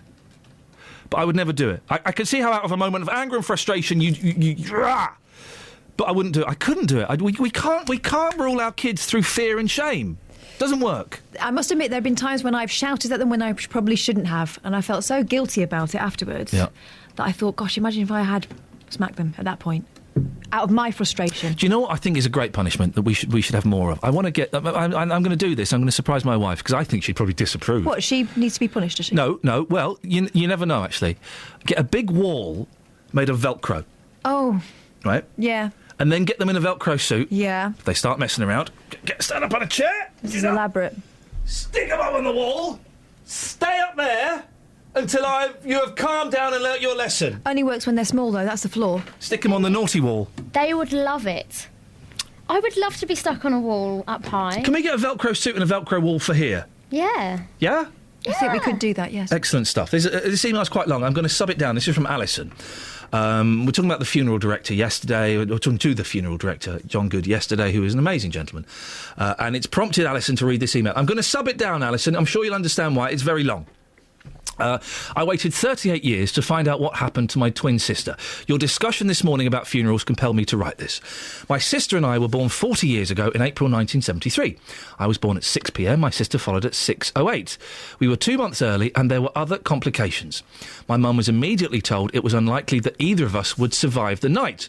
She arranged for the vicar to come and we were baptised in our incubators at 10 p.m. We both made it through the night, but my sister died at around 4 p.m. the next day. The only time... Oh, isn't this sad? The only time my dad got to hold my sister was after she died. My mum was sedated so she could sleep. My dad told me once, one of the only times he could talk about it, that he sat in the nurse's station ripping up the cards that had started to arrive congratulating on the birth of twins. My dad then had to arrange the death certificate and the funeral. He was given the option to not hold a funeral, according to my mum. My dad was told that if a child dies within 24 hours of birth, there is a choice about funeral arrangements. You don't have to have one. I then took a turn for the worse. Actually, I don't need to sub this down. I think we've got time to read all of this. I then took a turn for the worse, and arrangements were being made for me to be transferred to Great Ormond Street. My dad took the decision there should be no funeral for my sister. He didn't want my mum to have to walk behind a tiny coffin and watch her baby be put into the ground. I think he thought that neither of them could handle it, and with me seriously ill, he feared about how they could do it twice. I was transferred to Great Ormond Street, and eventually I got well. When I was around 6 or 7, my mum told me I was a twin and my sister had died. As the years went by, I asked where she was. My mum told me there'd been no funeral and she didn't know. She'd had a great aunt who was a funeral director when my mum was a child. Rumours and legends about what happened to people who didn't have funerals were rife. My mum believed there would be no record of what happened to my sister and that terrible things may have happened, that she'd been discarded like rubbish. And oh gosh, imagine thinking that's what had happened to the baby you'd lost. Ay. And at times my mum felt terribly guilty about their decision. I always wanted to find out what had happened, but I didn't want to upset my parents. So I waited. After they both passed away, I wrote to the registry of the local authority where we grew up, and they replied fairly quickly. They told me my sister had been buried in a council grave on the 10th of May, 1973. She was laid to rest with... Oh, dear. I'm going to start welling up again. She was laid to rest with 5 other babies. A vicar was present and a small service was held around the grave with the vicar and undertaker. Over the next few years, the grave was used for other people and there are 3 adults buried with her. The funny thing is, she's buried in the same cemetery as my granddad, my mum's dad, and that would have comforted my mum had she known that.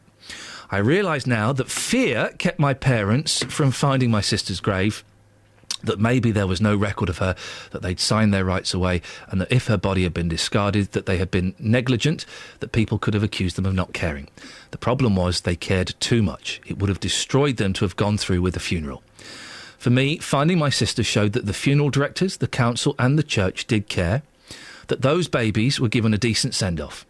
For me, it makes my sister real. She's not just a story told to me by my parents. She's not just a birth and death certificate that I keep in the bottom drawer. She's a real person that lived and breathed for a very short time, that was given a decent, respectful and careful funeral. My only regret is I can't tell my mum and dad it's okay. Oh, it just gets sadder and sadder, doesn't it? I'd like to say that funeral directors do an amazing job in the toughest of circumstances. I thank them all. I'm only sending you this in the hope that other people who've gone through something similar or fear that they have no family to take care of them, that they can take some comfort and maybe it will dispel some of the myths around the place of funeral directors in our society. Alison in Milton Keynes. Thank you, Alison. Yeah. That's beautiful. What an incredible story. Thank you very much, Alison, and I'm glad I had the time to read it in its entirety and not sum it down. We've had some incredible stories, haven't we, recently? And I've got to say, this story about this Peter James Green, 72-year-old who died in High Wycombe. We have on the back of that story, we have had contact from 3 of the most delightful people. I've heard Alison's story there, incredible. The undertaker we spoke to yesterday, John Good. It was John Good, yes, I think. Yes, it was. Amazing. And we were all in the office yesterday going, we need to get on the radio again.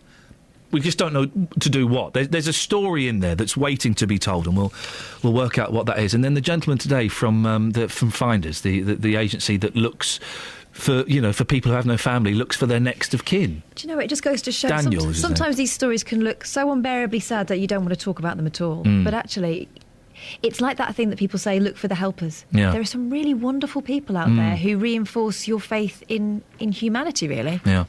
There'll be more on this story. I do think that Daniel, who we spoke to earlier on, he's going to speak to the coroner, and if the coroner... it's at the coroner's discretion, of course. If the coroner gives the thumbs up, then Daniel and his team have very kindly said they're going to look into this gentleman's life, this 72-year-old who died in High Wycombe, and seemingly has no friends or family. And Daniel is going to have a little look into that and see if they can find somebody. It's a fascinating story. We will bring you more on that as it happens. Right, on a lighter note, the new podcast will be released later on today, probably about midday today. You can get it by going to the BBC Three Counties website. We also post the link to that on facebook.com/BBC3CR. I'm going to bombard you with details now, so just bear with me. If you follow me, at Iain Lee, IAINLEE, on Twitter, I will tweet it as well. And it normally takes about 24 hours or thereabouts. If you go on iTunes tomorrow, you'll be able to download it from there and you can subscribe to it. And I think there's about 3 or 4 that are up there. They stay up there for about 30 days. So you'll be able to find it there. This week's, I think, laughter, tears, tedium, all of those things are covered by this week's podcast. It really is the must-have internet sensation. The internet almost crashed last week because so many people were downloading the podcast. It's the best bits of the show from the week, and we record extra little links in between as well. So there's some new stuff that you won't have heard in the week. If you go to iTunes, type in Iain Lee BBC, it pops up. Right, that's it. It's coming up to 8:59. Let's get the travel news now. Here's Alice. Travel news for beds, cards and bugs. BBC Three Counties Radio. The A5 looking slow in both directions now around Dunstable, and in Chorleywood on the speed sensors, the A404, that's the junction for the M25, has queues at the traffic lights. Public transport still looking good with no reported problems. I'm Alice Glossop, BBC Three Counties Radio. Alice, thank you very much indeed. Have a lovely weekend. Don't forget you can email me over the weekend if you've got any stories that you think we should be covering on the show. And quite a few of the stories and quite a bit of the content we've had this week has come from people emailing us. So thank you for that. Iain.lee, IAIN.LEE at bbc.co.uk.